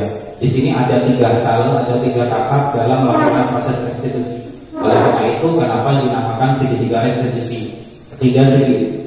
Ketiga strategi atau tahap pada restitusi dipresentasikan dalam 3 sisi segitiga restitusi. Langkah-langkah tersebut dilakukan satu persatu secara kaku. Jadi intinya langkahnya memang ini, tapi mungkin untuk kita belajar, kita berusaha dalam setiap pelanggaran kedisiplinan atau melakukan atau menindak satu masalah, kita mungkin belajar untuk melakukan 3 halnya ini, dimulai dari menstabilkan identitas, validasi tindakan salah, sampai menanyakan keyakinan diri di siswa. Mas, dan kita bahas satu persatu. Dari yang menstabilkan identitas, bertujuan untuk mengubah identitas anak dari orang yang gagal atau yang awalnya itu membuat salah, gitu ya, karena melakukan kesalahan, menjadi orang yang sukses. Tentu dalam arti mereka melakukan kesalahan itu punya maksud dan tujuan tadi. Maksud dan tujuannya apa? Nyambung dengan yang tadi dijelaskan, untuk memenuhi 5 kebutuhan dasarnya. Kalau kita sudah pahami itu enak, kita akan tahu langkah selanjutnya itu apa, gitu ya. Kalimat yang disampaikan saat menstabilkan identitas itu contoh-contohnya bisa kita lihat bersama. Berbuat salah itu nggak apa-apa. Di sini bukan berarti kita membenarkan tindakan salah dari siswa kita, bukan. Tapi setidaknya kita berikan penguatan dulu siswanya. Kalau ya sudah, setiap orang nggak akan luput dari salah, nggak apa-apa berbuat salah, tapi yang penting nanti diperbaiki dan sebagainya. Tidak ada manusia yang sempurna. Saya juga pernah melakukan kesalahan seperti itu, pokok dipancing-pancing seperti itu, sehingga siswa itu tidak benar-benar ya udah berarti memang aku salah dan sebagainya. Tidak, gitu ya. Kita berusaha tetap angkat. Makanya kenapa dinamakan sebagai menstabilkan identitas dulu di awal. Berikutnya validasi tindakan yang salah, ya. Setiap tindakan kita lakukan dengan satu tujuan, tadi sudah jelas, ya, yaitu memenuhi kebutuhan dasar. Kalau kita memahami kebutuhan dasar apa yang mendasari sebuah tindakan, kita akan bisa menemukan cara-cara paling efektif. Kata-katanya mungkin yang bisa dilakukan saat validasi tindakan salah, padahal kamu bisa melakukan yang lebih buruk dari ini, ya, gitu ya, lem-lem dikit, gitu ya. Harusnya kamu bisa melakukan hal yang lebih, tapi kamu sudah mengontrol emosi dan sebagainya. Kata-katanya seperti itu. Kamu pasti punya alasan mengapa melakukan hal itu. Terus kamu patut bangga pada dirimu sendiri karena kamu telah melindungi sesuatu yang penting buatmu dan sebagainya.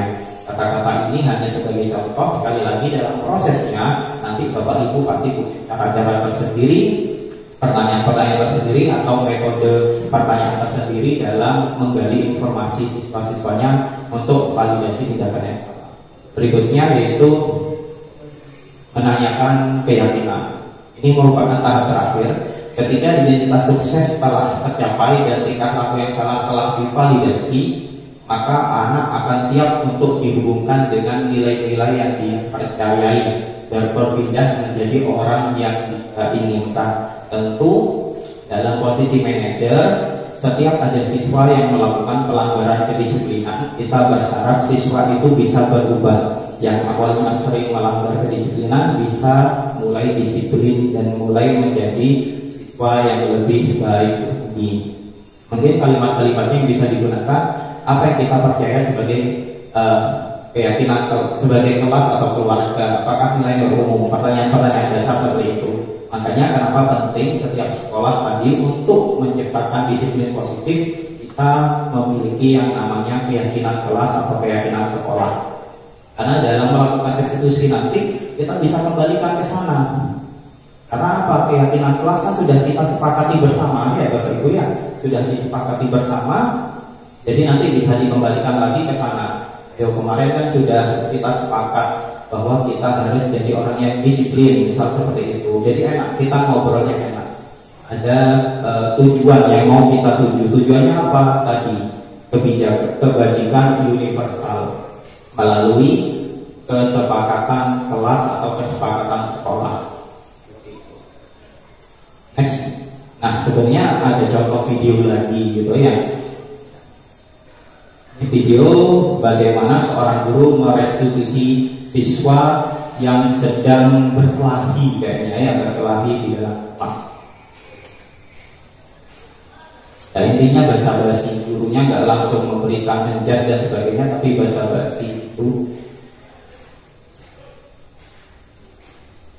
masalahnya ejek-ejekan ya.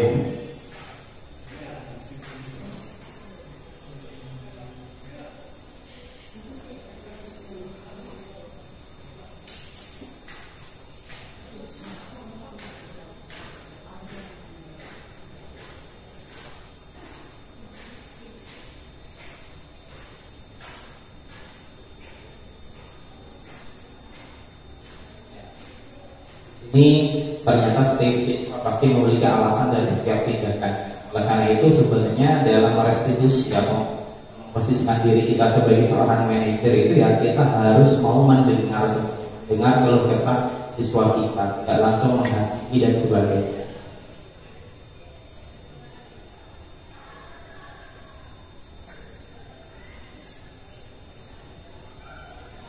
Dan tetap tentu kita sebagai seorang guru yang sering lupa juga kita lakukan biasanya adalah apresiasi tindakan kecil yang dilakukan oleh siswa kita. Dan yang awalnya tadi seperti yang di contoh sini diapresiasi ya udah bagus hanya melakukan nggak sampai yang lain dan sebagainya. Karena seharusnya aku bisa lebih emosi dan sebagainya seperti itu. Di terakhir menaikkan keyakinan, kembalikan ke yang mungkin dia yakini atau yang telah dibuat dengan pihak sekolah dan sebagainya.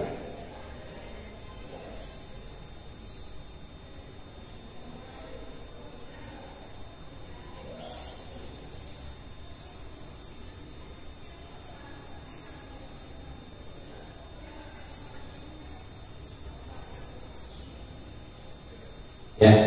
Mungkin itu saja untuk ini videonya, karena kalau gak ada suaranya kan kurang terasa gitu ya suasananya dan sebagainya. Tapi sebenarnya video ini bisa Bapak Ibu lihat di YouTube itu. Kalau Bapak Ibu sudah mengetik misalkan 5 posisi kontrol itu pasti sudah muncul video ini, karena saya ngambilnya juga dari YouTube Bapak Ibu, termasuk yang restitusi ini. Nanti Bapak Ibu bisa lebih dalami lagi dalam mendengar videonya yang lebih jelas dan meresapi kira-kira Bapak Ibu untuk saat ini lebih sering ada di posisi kontrol mana. Dan mari kita bersama-sama untuk belajar menjadi seorang manajer Bapak Ibu ya. Baik, itu saja mungkin Bapak Ibu yang bisa saya sampaikan untuk sore hari ini.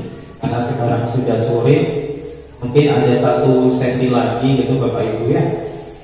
Mungkin ada yang mau memperagakan gitu ya, memperagakan apa tentang merestitusi siswa. Jadi monggo Bapak Ibu siapa yang mau memperagakan, 2 orang, 1 bertindak sebagai guru, 1 bertindak sebagai siswanya.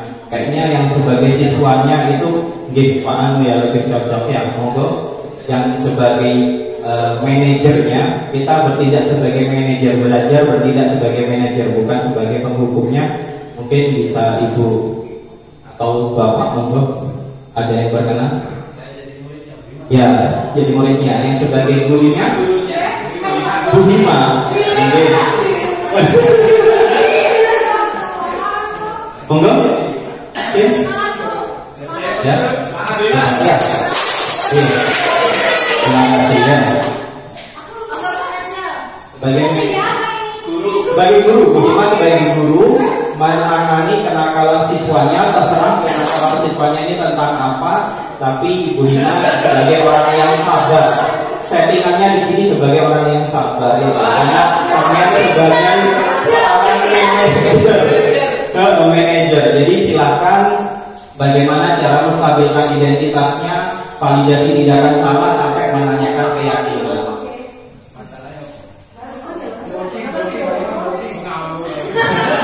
Masalahnya, oh iya, terlambat saja seperti tadi lah misalkan bagaimana. Oh iya, boleh mengambil makanan. Ada berarti ada ada yang melapor berarti ya. Akhirnya dipanggil dengan Bu Hima untuk oh ya tentunya. Mbak.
Sebisanya aja Bu. Ya, monggo silakan.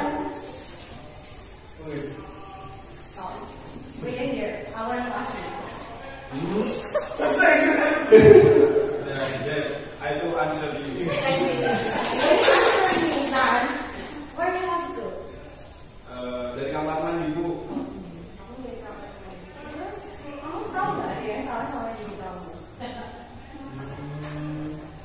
Iya Bu. Apa?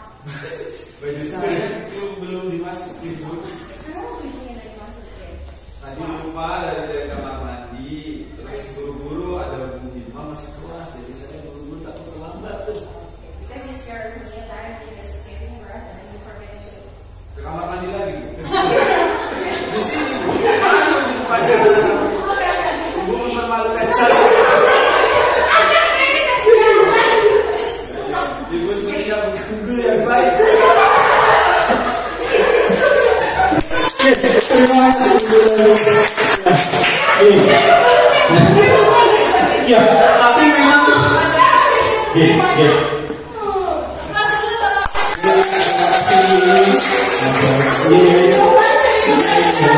terima kasih banyak Bu Hima sama Pak Fencer ya. Ya, jadi memang kenyataannya yang paling relate justru seperti itu ya Bu Hima. Karena nggak mungkin seperti yang ada di video semua jawaban itu sudah terarah. Karena saya sendiri pun di SMK Teknologi Balong jawaban anak-anak itu bermacam-macam. Bahkan saya pernah merestitusi siswa yang tidak pernah hadir di kelas itu jawabannya hanya iya Pak, iya Pak, iya Pak. Ya nggak ada apa-apa lagi. Makanya kita sebagai seorang guru juga harus sering-sering berlatih sebagai seorang manajer dalam menggali informasi melalui pertanyaan-pertanyaan tadi. seperti itu. Tapi sudah baik tadi yang dipraktekkan sama Budiman sama senior saya, ya senior karena ini guru penggerak juga sebenarnya. Ya, itu saja mungkin dari kami berlima tentang pemaparan budaya positif di lingkungan sekolah. Mulai dari tadi ada kebajikan universal, ada motivasi, terus ada keyakinan kelas, sampai ada kebutuhan dasar, hingga terakhir tadi ada yang namanya 5 posisi kontrol dan segitiga restitusi. Itu yang bisa saya sampaikan, kurang lebihnya mohon maaf. Saya akhiri. Assalamualaikum warahmatullahi wabarakatuh.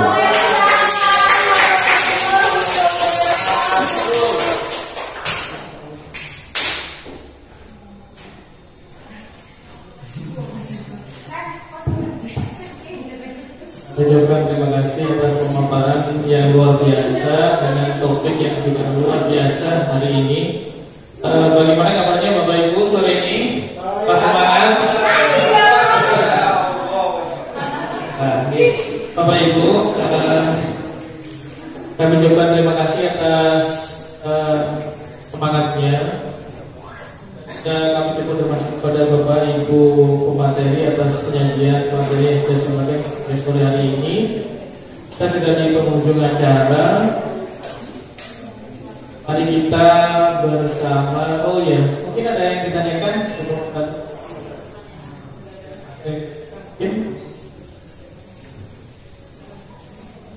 ada Bapak Ibu?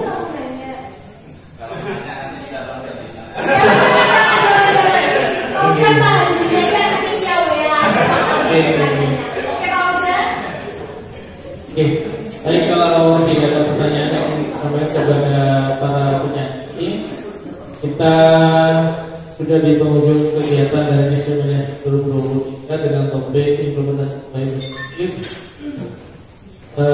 Mari kita berdoa dan menundukkan dan menundukkan hati kita sesuai dengan keyakinan masing-masing.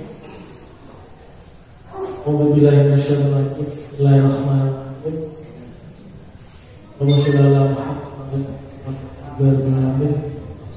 Allahumma inna nas'aluka wa fil jasad aziyadatan berbatan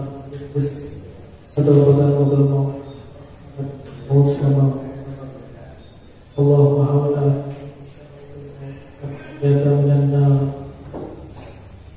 yaghfir li wa li Rabbana fid dunya wa fil akhirah subhana rabbika rabbil izzati wa sekian dari kami. Mohon maaf apabila ada kata-kata kurang berkenan, mungkin ada hal yang tidak pas ini baik bisa kita mohon maaf besar-besarnya. Dan dari kami, wassalamualaikum warahmatullahi wabarakatuh.